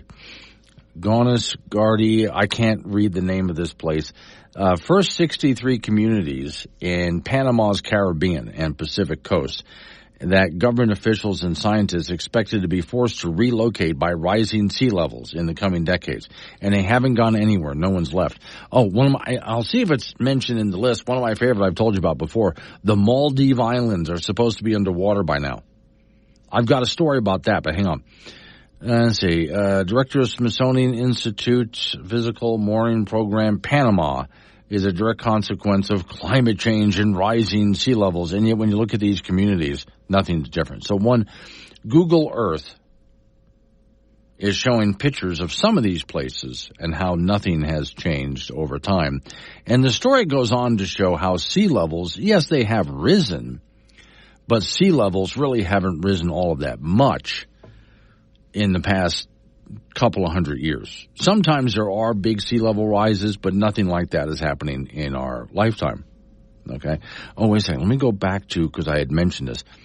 Maldive Islands want to ban Israel they're protesting Israel and the Gaza war. The Maldive Islands are. But my thought was, but how can they do that when those islands are supposed to be underwater by now? How are the Maldive Islands protesting Israel's war with Gaza when the Maldive Islands are supposed to be underwater by now? I just didn't understand how that was supposed to work. But here again, these are your first climate refugees, right? even though refugees like this have been happening for thousands of years. Again, there are entire cities that are underwater. Go to the Mediterranean if you want to be an underwater archaeologist. And you can study whole cities, even North Africa and so on. Study whole cities that are underwater. In fact, speaking of North Africa used to be one of the greenest places on the planet. Whole civilizations lived up there. Now it's nothing but rolling sand dunes. And what happened? Climate change happened, which means most of the people who lived there had to move out. Were they the first climate refugees? Interesting how that works. And yet, your news media will continue to write the same story over and over again about how these are the first climate refugees or there's new climate refugees. And yet, they never go back to, at any point do they ever stop to take a look at what we know of history? Again, the Vikings having to vacate Greenland. Have they ever looked at that and thought maybe those were climate refugees and we didn't have diesel trucks back then and coal-fired power plants? So how is that possible? Interesting how that works, isn't it? That they'll go ahead and try to convince people that what's happening now has never happened before. Even though there's loads of evidence that it's happened many times before. In fact, we have written history of it, but also archaeological history of it. Not even just archaeological history. I mean, if you go ahead and take a look at just the geology that's around us, you see that these kinds of things have happened over and over again. And yet those are the first climate refugees. Who I wonder who they're going to say next. I'm still waiting for the Maldive Islands to sink underwater. I mean, maybe someday, but... Oh, one more thing real quick on this one. Antarctica ice is expanding. A new study in journal Nature reveals 85 years of glaciers and growing stability in eastern Antarctica. Ice sheets, wide mass balance. In other words, since the 1970s, since the late 1970s. So in other words, one part of Antarctica has lost some ice, but a whole other side of it's gaining even more. But that's one of the stories that's not going to make it into what we call the mainstream news media. 846, Wake Up Wyoming. Wake Up Wyoming with Glenn Woods. Make your voice heard at 888-97-WOODS. This is AM 1030 K2 Radio. 8:49 is the time. It's Wake Up Wyoming. Miss Mary's going to get, or see if she can get Frank on the line for us. He's doing a little bit of work from home right now, so that's why. And by the way, I changed up his sound effects. Let me go through those. Around Halloween, I always have this for Frank. Creaky coffin opening up, stuff like that. I played this one a long time ago. Fibber McGee and Molly. Oh, I know. It's right here in the hall closet. Yeah, that was a Frank opening for a while. Let me see. He was in the fishbowl. Now, that's because an office space was enclosed, and there was a lot of glass around it. It made me think Frank was in a fishbowl. So, for a while, I introduced him doing this. And I say, when Frank is late, I do this one. Frank Gambino, Studio 6. Frank Gambino, Studio 6. Now he's in a studio that is really cold. And because it's really cold in there, he said it's an ice box. So I brought up the ice box thing. But now since Frank has been doing some work at home, I decided to, well, what would Frank be doing while he's at home? Yeah. So, okay. Different sound effects that I go ahead and use to bring Frank Gambino in when he comes in for this segment. And I don't know how much longer he's going to have to work at home, but he's been taken off to be able to get some stuff done there. And then he jumps in here to do the sports segment for us, and oftentimes takes off and hits on the road because he's it's usually on the weekends because he's covering stuff all over the state. All right. Grizzly 3, hang on. And off we go to Frank Gambino. Hang on, Frank. You there? I'm here. Okay, hang on. I'm here. 3, 2, 1, go. All righty. Legion baseball from over the weekend. First on Friday, a number of games statewide, and first of all for the Casper Drillers, they beat the 406 Billings team 14-0. Gillette over the Cheyenne Hawks 11-1 and 8-0. Cheyenne Sixers beat Huron, South Dakota in that Rapid City tournament 8-0, and the Laramie AA Rangers over Post 320 10-3. And on Saturday, Laramie over Gering, Nebraska 10-6. The Cheyenne Sixers over Scotts Bluff 9-0, and the Sixers also beat Alliance 9-1. The Casper Drillers beat Wheatland twice, 10-0 and 16-6. Gillette over the Laramie 18 twice, 11-1 and 13-0. Then on Sunday, the Sixers won that Rapid City tournament, beating Harrisburg, South Dakota Gold 9-1, and Laramie defeated the Harrisburg team Maroon 7-6, and the Cheyenne Hawks beat Rock Springs 10-0 and 10-8. Major League Baseball, the Colorado Rockies at home tonight to meet Cincinnati. Yesterday on the road in Los Angeles, they lost to the Dodgers 4-0. The Dodgers had 2 home runs in the first inning. Austin Gomber had to work just 3 innings for the Rockies as their starting pitcher. 3 runs, 5 hits, 3 walks. So the Rockies are 21 and 37 on the year. High school football, that 6-man shootout between Nebraska and Wyoming at Chadron State back on Friday was won by Nebraska, 48-14. So Nebraska's won 4 out of 5 in that series. They jumped out to a 22-point lead early and never looked back. The Shrine Bowl High School All-Star Football game will be on Saturday here in Casper at the Trona County High School. That will begin at 2 o'clock. Practice is starting today. And in the rodeo, the state high school rodeo finals begins today in Rock Springs. The final short go will be on Saturday.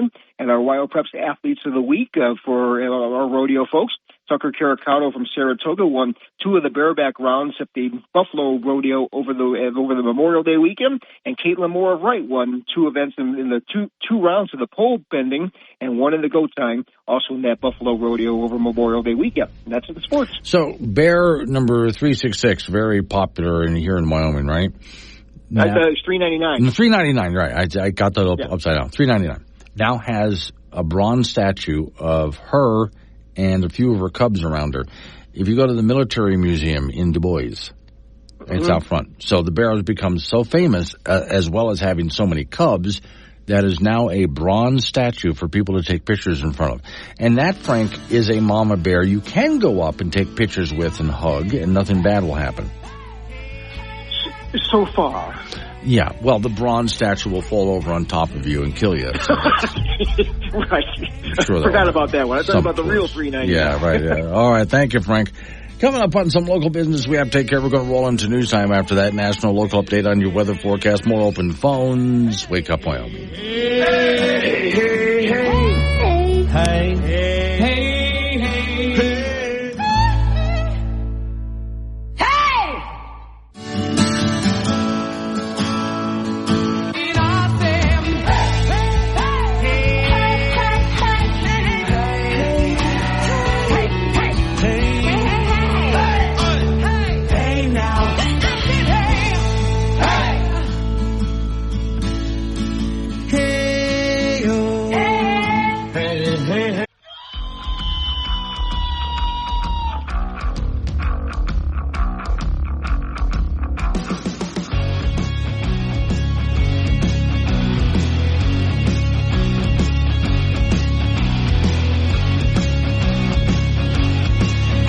Six the time. It's Wake Up Wyoming. It is a Monday. Rinse and repeat. Off we go again. Today's show is sponsored by Pretzel Flavored Mustard. Why eat the pretzel when you can just eat the mustard? And for those toothless people out there, just take the dentures out. Put them aside. Put them in a cup of water, as you usually do. And then just go ahead and enjoy your pretzel flavored mustard. No chewing required. Warning, this show contains reference to guns, liberty, limited government, low taxation, the cult of climate change, free thinking, cigar smoking, short people, rubber chickens, Karen's bureaucracy, liberal buzzwords, tour runs, traffic, toilet, terrible jokes, and more. No apologies will be issued. Guest callers may express any opinion they want without fear of being canceled. Unless you're a loudmouth jerk like Dave, then Glenn will hang up on you. Strap in, hold on to your coffee, and feel free to participate. This disclaimer does not refer to every person named Dave. Just one particular Dave from San Francisco. We know a lot of Daves. They call this show all the time, and they're great people. So don't call this program and complain that we use your name. That would be a real Dave move, Dave. This morning I've dealt with a couple of weird questions out there. One of them, which I think is an important question, although it's still kind of oddball to me. So should Cheyenne, Wyoming have a rec center vote on it. They've been trying for about a decade now, some people, to get a rec center, and a vast majority of the public always votes it down, and I'm against rec centers because there's private businesses that do the same thing. So go patronize a private business rather than using taxpayer subsidies for what those private businesses already do. You put private businesses out of business. Here's a strange question to me. It's odd, but from my perspective, from Cowboy State Daily, why Wyoming is one of only 2 states that doesn't have a zoo. Okay, again, now, as I've said many times before, what is the proper role of government? Hey, if somebody wants to open up a private zoo, give you an example of that. When I was living in Tampa Bay, there's Busch Gardens. Now, Busch Gardens started way back, its humble beginnings. Busch Beer has a brewery and distribution center as well, right there in Tampa. And they decided to let people come in and sample beer as part of a promotional thing. That went so well, they built a garden area so you can sample beer, walk through the beer garden. I mean, literally, it's a garden area. Enjoy the beautiful garden and stop and get little samples of beer along the way. It was great. Then they started adding animals. Eventually, it became a zoo.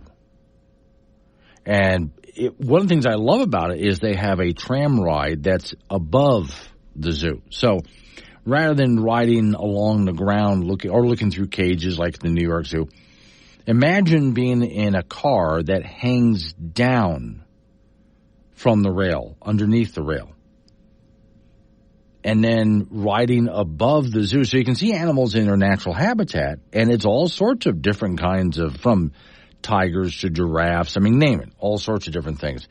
And the tram goes over top of them so you can look down and enjoy them in the natural habitat. That became Busch Gardens. Now, eventually, they started getting roller coaster rides and all sorts of things. Busch Gardens is a huge thing now. I mean, it's huge. That is a private zoo. So when I asked the question here, when Cowboy State Daily, should Wyoming? And the only other state is Vermont.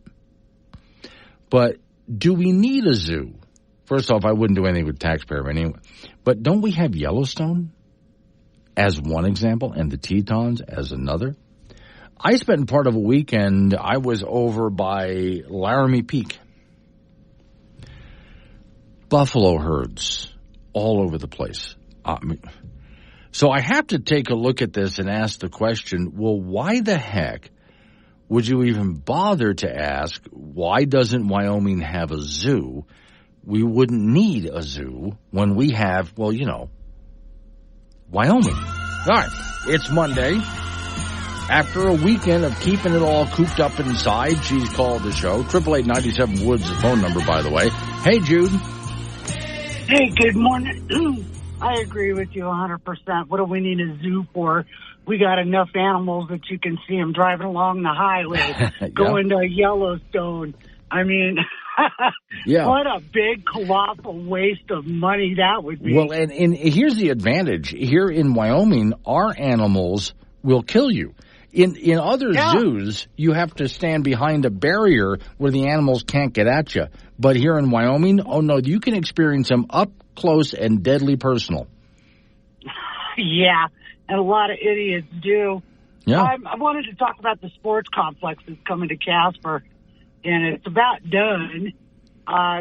They seem to think they're going to be okay and be able to survive on what they're doing as programs and wrestling and all of that kind of stuff. But I want to bring up a point. We only have wrestling and sports for the kids once a year. What are you going to do for the other 364 days a week? Well, there's all sorts of sporting events they want to bring in besides that one. So it's not just for one thing. But, yeah, there's the thing. They got to keep it going. Because I know that up in Gillette, you know, they have the Camplex, which the people of Campbell County. What you were talking about. Yeah, people of Campbell County and Gillette voted that thing down over and over and over again. But, by God, they found a way to build it. And every single year, the thing operates at a massive loss. Yep, so does Hug Rock, and so does the Event Center. Mm-hmm. So does the Casper Golf Course. So does the County Golf Course. Everything they touch ends up costing us. Mm-hmm. And you know, frankly, I don't golf. I don't care if we have one or not. And a lot of other things I don't have to worry about. I have property. If I want to walk or work out or whatever, I have lots of room to do it. Okay. Yeah, you live in a big zoo, essentially. Yeah, it is a big zoo. Yeah. Well, the way you say it that way. All right. Thanks, Jude. I appreciate it. It is a good point. This is why I brought this up earlier. Why, let's take Cheyenne, Wyoming, was the question. It was a poll done by our man in Cheyenne, Doug Randall, about should Cheyenne have a rec center. And my answer is, well, no. It's another taxpayer-funded thing. They got to keep going. And if it can't sustain itself on its own, that's why I pointed out in Tampa, Busch Gardens is a zoo, among other things. And it's private enterprise, and it makes a profit at it. That's why I wouldn't have a rec center. There's private companies all over doing exactly what your local rec center, wherever you might be, does. So let them do that, and let's not subsidize it with taxpayer money. Same thing might come from opening up some kind of a zoo, but also pointing out to Campbell County, when they decided to open up the Camplex there was a lot of opposition to it, and the public kept saying, no, don't do it. They did it anyway. And they'll argue that, well, look how much money it brings into our community every single year. Well, let's offset that by how much money it costs you every single year to keep that thing running. And that's taxpayer money to keep that sucker running every single year. So how about, no, if somebody thinks they can make money at it, they'll go ahead and open it and let them make money at it. And if they don't succeed, then so be it. But let's stay out of the taxpayers' pockets on this.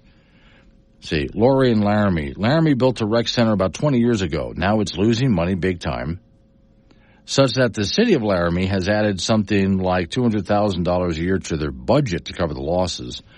Wow, I didn't know that. And then she writes, let me see, Sheridan has a YMCA that is well managed and run with private money and fundraising, where there are has been there for 12 years, and they've loved the YMCA. Okay. Well, this, again, is why I'm in favor of citizens or private enterprise doing things rather than government jumping in and trying to get it done because, well, Fred is in Colorado. Hello, Fred.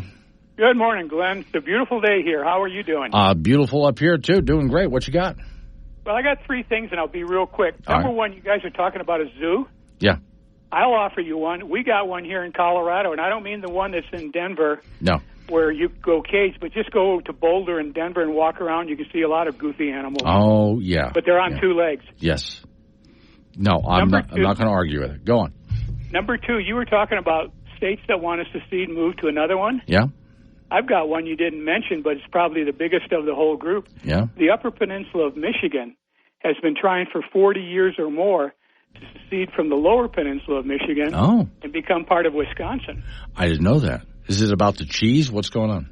No, it has to do, and this is a sincere comment, it has to do with all the tax dollars that are collected by the state, and then they send it all to Detroit. Oh. And the people in the Upper Peninsula feel like, all we're doing is supporting a place that's 300 miles away from us. Yeah, keep our local money local, in other words. That's right. And the last thing is, did you ever find those two Range magazines that I subscribed for you? No, I haven't. Well, I had them sent to your station there in Casper. Okay. Or maybe I'll look around and see if they're here. They should be here somewhere, I guess. Okay, if they're not, because I want to call the publisher and see what happened to them. I know I had the right address because I've sent stuff to you there before. Come to think of it, I think I'll have to pick it up to see if we're talking about the same thing, because I've gotten a couple of magazines here. I'll see if they're in them. Well, what they're about, just up real brief, what they're about is the Western cattle and ranching lifestyle. Okay. Okay? All right. I'll look. Thanks, Glenn. All right. Thanks. Appreciate it. Okay. I probably did get them, and now I'm just sitting here going, I don't know. Attention. This radio show has been taken over by artificial intelligence.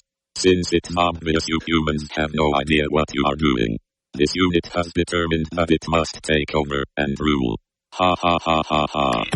Sorry, folks, the toaster oven in our kitchen thought it was all that, so we'll be needing a new one. Like a strong cup of coffee in the morning. Tasteless, but it'll get you through the day. Wake Up Wyoming with Glenn Woods.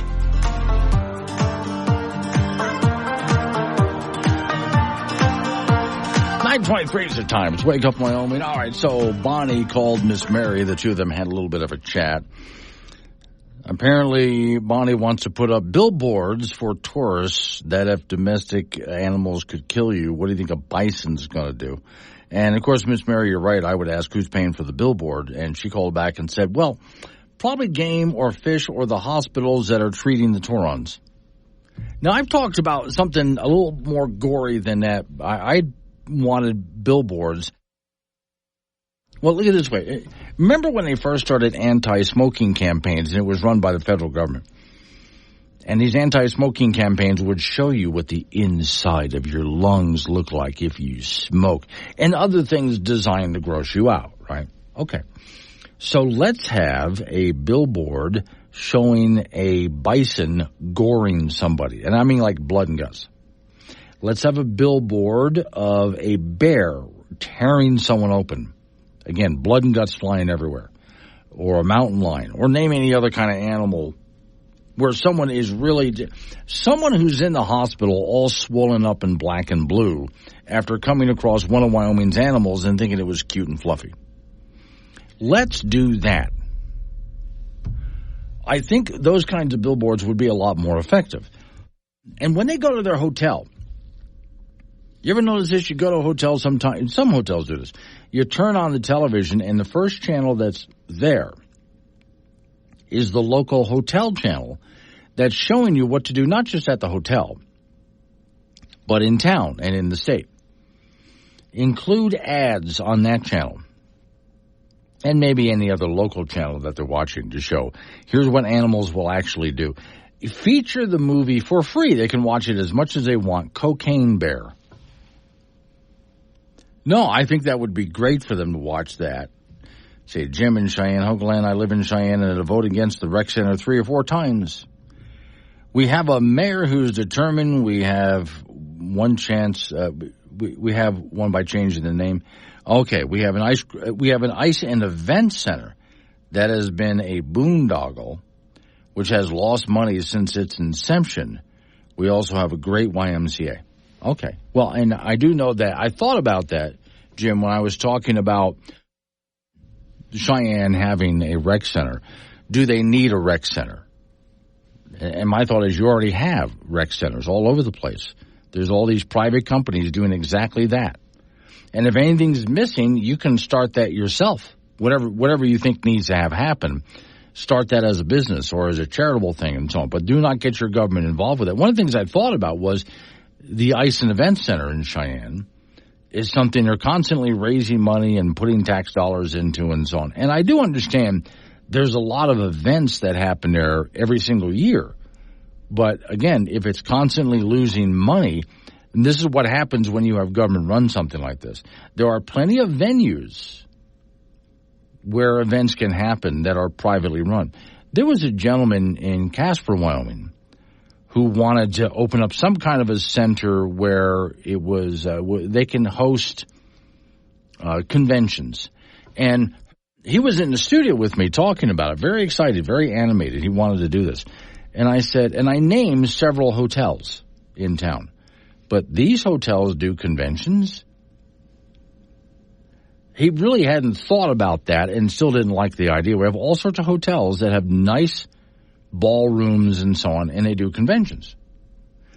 There's even a place in downtown Casper, and it used to be the Wells Fargo Bank, but it's one of the iconic buildings of downtown Casper. Now, the bank has sold it to somebody else. It was going to be torn down.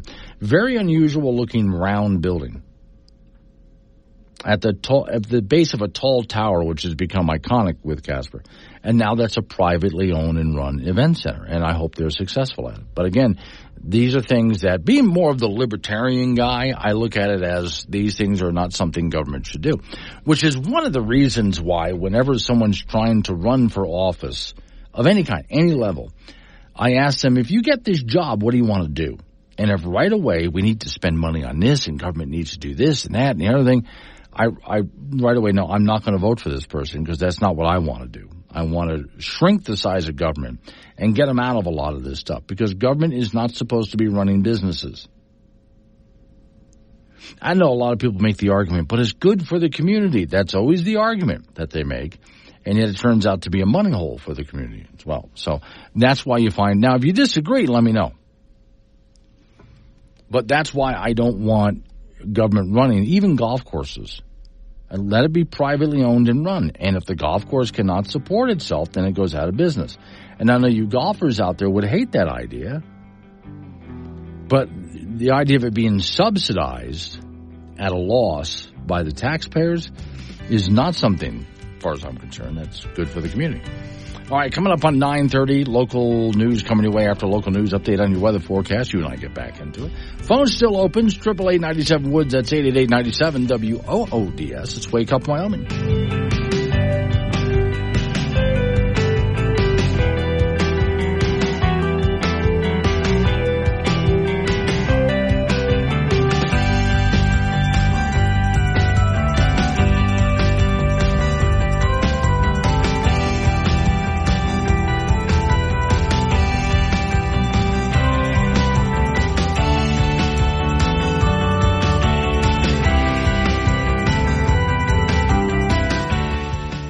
News and weather together at the top and bottom of every hour. This is Wake Up Wyoming with Glenn Woods on AM 1030 K2 Radio.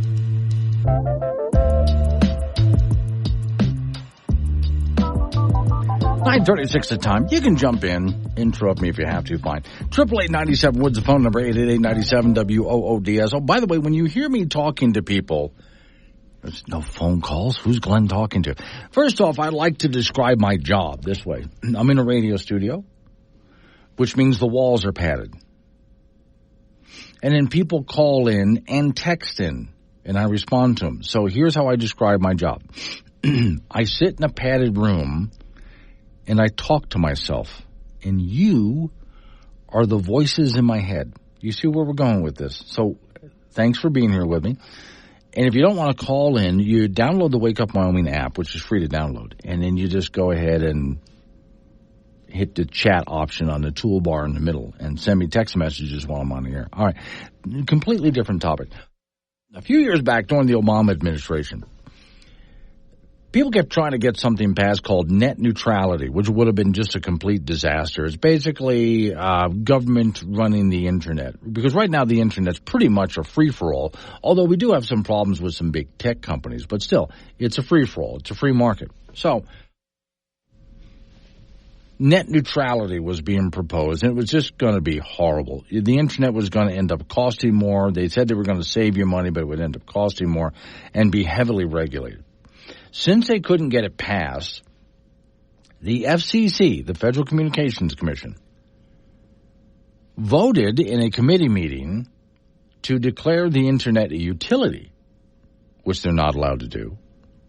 And then they started writing rules and regulations to regulate the Internet, which is basically writing law to regulate the Internet. And Congress couldn't get their backbone together to stop it, and the courts weren't doing anything. When Trump got into office, he said no and wrote an executive order and canceled it. They're back. Headline, FCC moves to restore net neutrality, set stage for that familiar fight. Now it's the Biden administration's move to restore net neutrality, the story said. It'll have to pass a legal test to stick. And even that, it won't be at risk of a rollback under a future administration if Congress doesn't act. So in other words, what we could have a repeat. The FCC could do this again, which they're not allowed to do, and then Trump could come back into office and take it away again. Story says all of this means the outlook for the broadband industry is riding on the outcome of this coming November election. Federal Communications Commission last week said it plans to vote later this month on a draft order that would classify broadband internet services as a telecommunications service. This is exactly what they tried to do before, to declare the Internet a utility. If they want to do something like this, they have to pass it. It has to get through Congress, which, by the way, when net neutrality was canceled by Trump, People who wanted it tried to write it up in a bill, a proper bill, and get it through Congress, and they couldn't. If you want to do this, get it through Congress. I'm still opposed to it, but get it through Congress. Story says, in other words, the rule change would treat the Internet like a landline telephone service, allowing the agency to reinstate net neutrality principles. That would prevent Internet service providers. Well, it talks about what they hope to achieve by all of this. And I can go into another time why I'm opposed to all of this. Okay, so this reclassification has already been well, it's not something that the FCC is allowed to do because they're the bureaucracy. They don't have the authority. This is much like, let's go to the cult of climate change thing. When Congress passed a law telling the EPA to give us clean air, and you write the rules to make that happen, they said. Okay. Then the EPA, which is already way out of control on this because they were given carte blanche to do whatever they want to do. The EPA declared CO2 to be a pollutant. Now, CO2 obviously is not a pollutant. Without CO2, this is a dead planet. It's not a pollutant. It's just the opposite. It's greening the planet. It's good stuff, but it's being treated as a pollutant. Now, that was the EPA overstepping their bounds by, well, we're just going to declare CO2 a pollutant and we'll regulate it.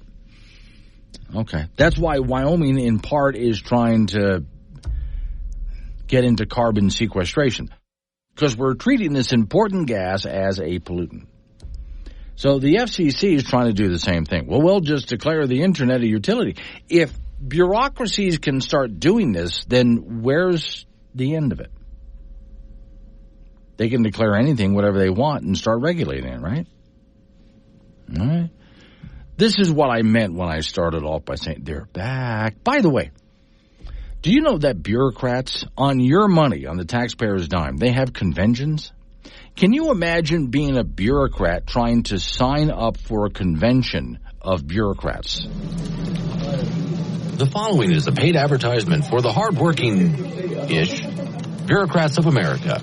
Are you a bureaucrat? We would like to invite you to register for the Hometown International Bureaucratic Information and Justification Institute for the Bureau of Internal Symposium, or HEBJBs for short. HEBJBs invites you to this 1 or 3-day symposium, depending if our 3-day internal certification is renewed. We will have an exciting lineup planned. Health and Human Services Director Kathleen Sebelius, former IRS Manager Lois Lerner, and former head of the EPA Lisa Jackson. Registration is easy-ish. Just go to Hometown International Bureaucratic Information and Justification Institute for the Bureau of Internal Symposiums .com and click register now. No, not now, but when you get there, click the word now, but not yet. You'll be directed to a site requesting you to fill out a small 12-page application. This application gives you the EBGB's information and authorizes you to print off a short 37-page registration form. After the registration form is complete, please go back to the EBGB's website and follow the same steps 2 more times. Since registration and triplicate is required and copies will not be accepted, please fill out 1 with a number 2 pen, 2 with a ballpoint pen, and 3 with a crayon. Snail mail your application and registration along with your non-refundable check and money order, each made out for $250 to EBGB. Credit cards are accepted, but please allow for additional 10 to 12 weeks for processing. You will then be promptly notified within 8 to 10 months if your non-refundable registration has been accepted. Don't delay. Get the heebie-jeebies today. You're listening to the radio. When you need to know quicker than the morning paper or the 5 o'clock news, you need Wake Up Wyoming with Glenn Woods. Mornings on K2 Radio. I'm so happy to be here. Yeah. I'm just happy to be here. Still I know the world's on fire, the situation's dire. A lot of work and courage gonna be required, but I'm just happy to be here. 9:49 is the time off. We go to Frank's house where he's ready to load some sports on his show. Frank, what is this deal with the Vikings, this 24-year-old got? I mean, it's one of the biggest I've ever seen. It's a 24-year-old who will be getting, $140 million over 4 years. You know, I saw that and I didn't look at it. I was working on something else. Jefferson Pelissero, P-E-L-I-S-S-E-R-O. He's making some big bucks, isn't he? Yeah, so the 24-year-old will be making $35 million a year with a $110 million, $140 million reportedly guaranteed out of that. But that's $35 million a year. And that's just a contract extension. I mean, that's got to be one of the biggest I've ever seen. Guaranteed money is the true thing, because you can sign these contracts and say, well, if you get hurt or they cut you, then you lose everything. But when they're guaranteed money and that number is big, they're going to get paid that no matter what. And the other thing about like football and probably athletics, but in football, the NFL stands for not for long, right? Because your career could only be 6 to 8 years, and then you're hobbling around. So these guys have got to make money now because they're not going to make the kind of money for the rest of their life. I would also think for that much money, there's got to be some guarantee that, and you're not allowed to suck. You have to show up and work for that. Yes, because then they can kind of say, you know what? Yeah. You need to go somewhere else, but we still have to pay you some of your salary. Something like that, yeah. All righty, in high school football from over the weekend, the Nebraska-Wyoming six-man shootout was over at Chadron State, and Nebraska won that one 48-14. Nebraska's won 4-5, and they also jumped out to a 22-0 lead in the game, and that was that. The Shrine Bowl High School All-Star Football game will be in Casper on Saturday at Natrona County High School. That is a 2 p.m. kickoff on Saturday. Practices will start today and run all week. And they'll have a parade also on Saturday morning prior to the game. High school rodeo, the finals in Rock Springs begin today. And the final short go will be on Sunday. And our athletes of the week from WildPreps.com are a couple of rodeo folks. Tucker Caracato from Saratoga is also a high school wrestler. He won 2 rounds of the bareback in the Buffalo rodeos that were held over Memorial Day weekend. And Caitlin Moore of Wright is our athlete of the week for the girls. She won 2 rounds of the pole bending and 1 for the goat tying also in those Memorial Day weekends in Buffalo. Now, for the Legion baseball, first of all, on Friday, the Casper Drillers bombed the 406 Billings Flyers 14-0. Gillette over the Cheyenne Hawks 11-1 and 8-0. The Cheyenne Sixers in that Rapid City tournament beat Huron, South Dakota 8-0, and the Laramie AA Rangers over Post 320 from Rapid 10-3. On Saturday, Laramie over Gering 10-6. The Sixers beat Scottsbluff 9-0, and also beat Alliance Nebraska 9-1. The Drillers over Wheatland 10-0 and 16-6, and then Gillette over the Laramie 8 Rangers 11-1 and 13-0. Then on Sunday, Cheyenne Post 6 did win that Rapid City tournament, beating Harrisburg, South Dakota Gold 9-1, and then Laramie defeated Harrisburg Maroon 7-6. Cheyenne Hawks over Rock Springs twice 10-0 and 10-8. And in Major League Baseball, the Colorado Rockies at home later on tonight in Denver to take on the Cincinnati Reds. The Rockies did lose to the Los Angeles Dodgers yesterday 4-0, as the Dodgers hit 2 home runs in the first inning. Rockies starting pitcher Austin Gomber worked just 3 innings, gave up 3 runs, 5 hits, 3 walks. That was the 7th time the Rockies have been shut out this season, so right now they are 21-37, and that's in sports. So the Rockies are back to sucking again. Yeah, they struggled a little bit, yeah. Yeah, okay. I want to restore my confidence in them. They had a really good thing going for a while, and I knew that wouldn't last. No, don't even bother. They're just, they're playing out the string, and we're not even at the 4th of July yet. Oh God. Okay. How bad do you think this is going to get? They may lose 100 games. Okay, I'm marking that down. Frank says 100 games. Now taking bets. Yeah. Thank you, Frank. Coming up on some local business we have to take care of. We're going to roll into, sometimes it's just great hating them. I'm not even a sports fan, and I'm enjoying myself a little too much on that. All right, coming up on some local business we have to take care of. We're going to roll into news time after that. National local update on the weather forecast after that. It's Wake Up Wyoming.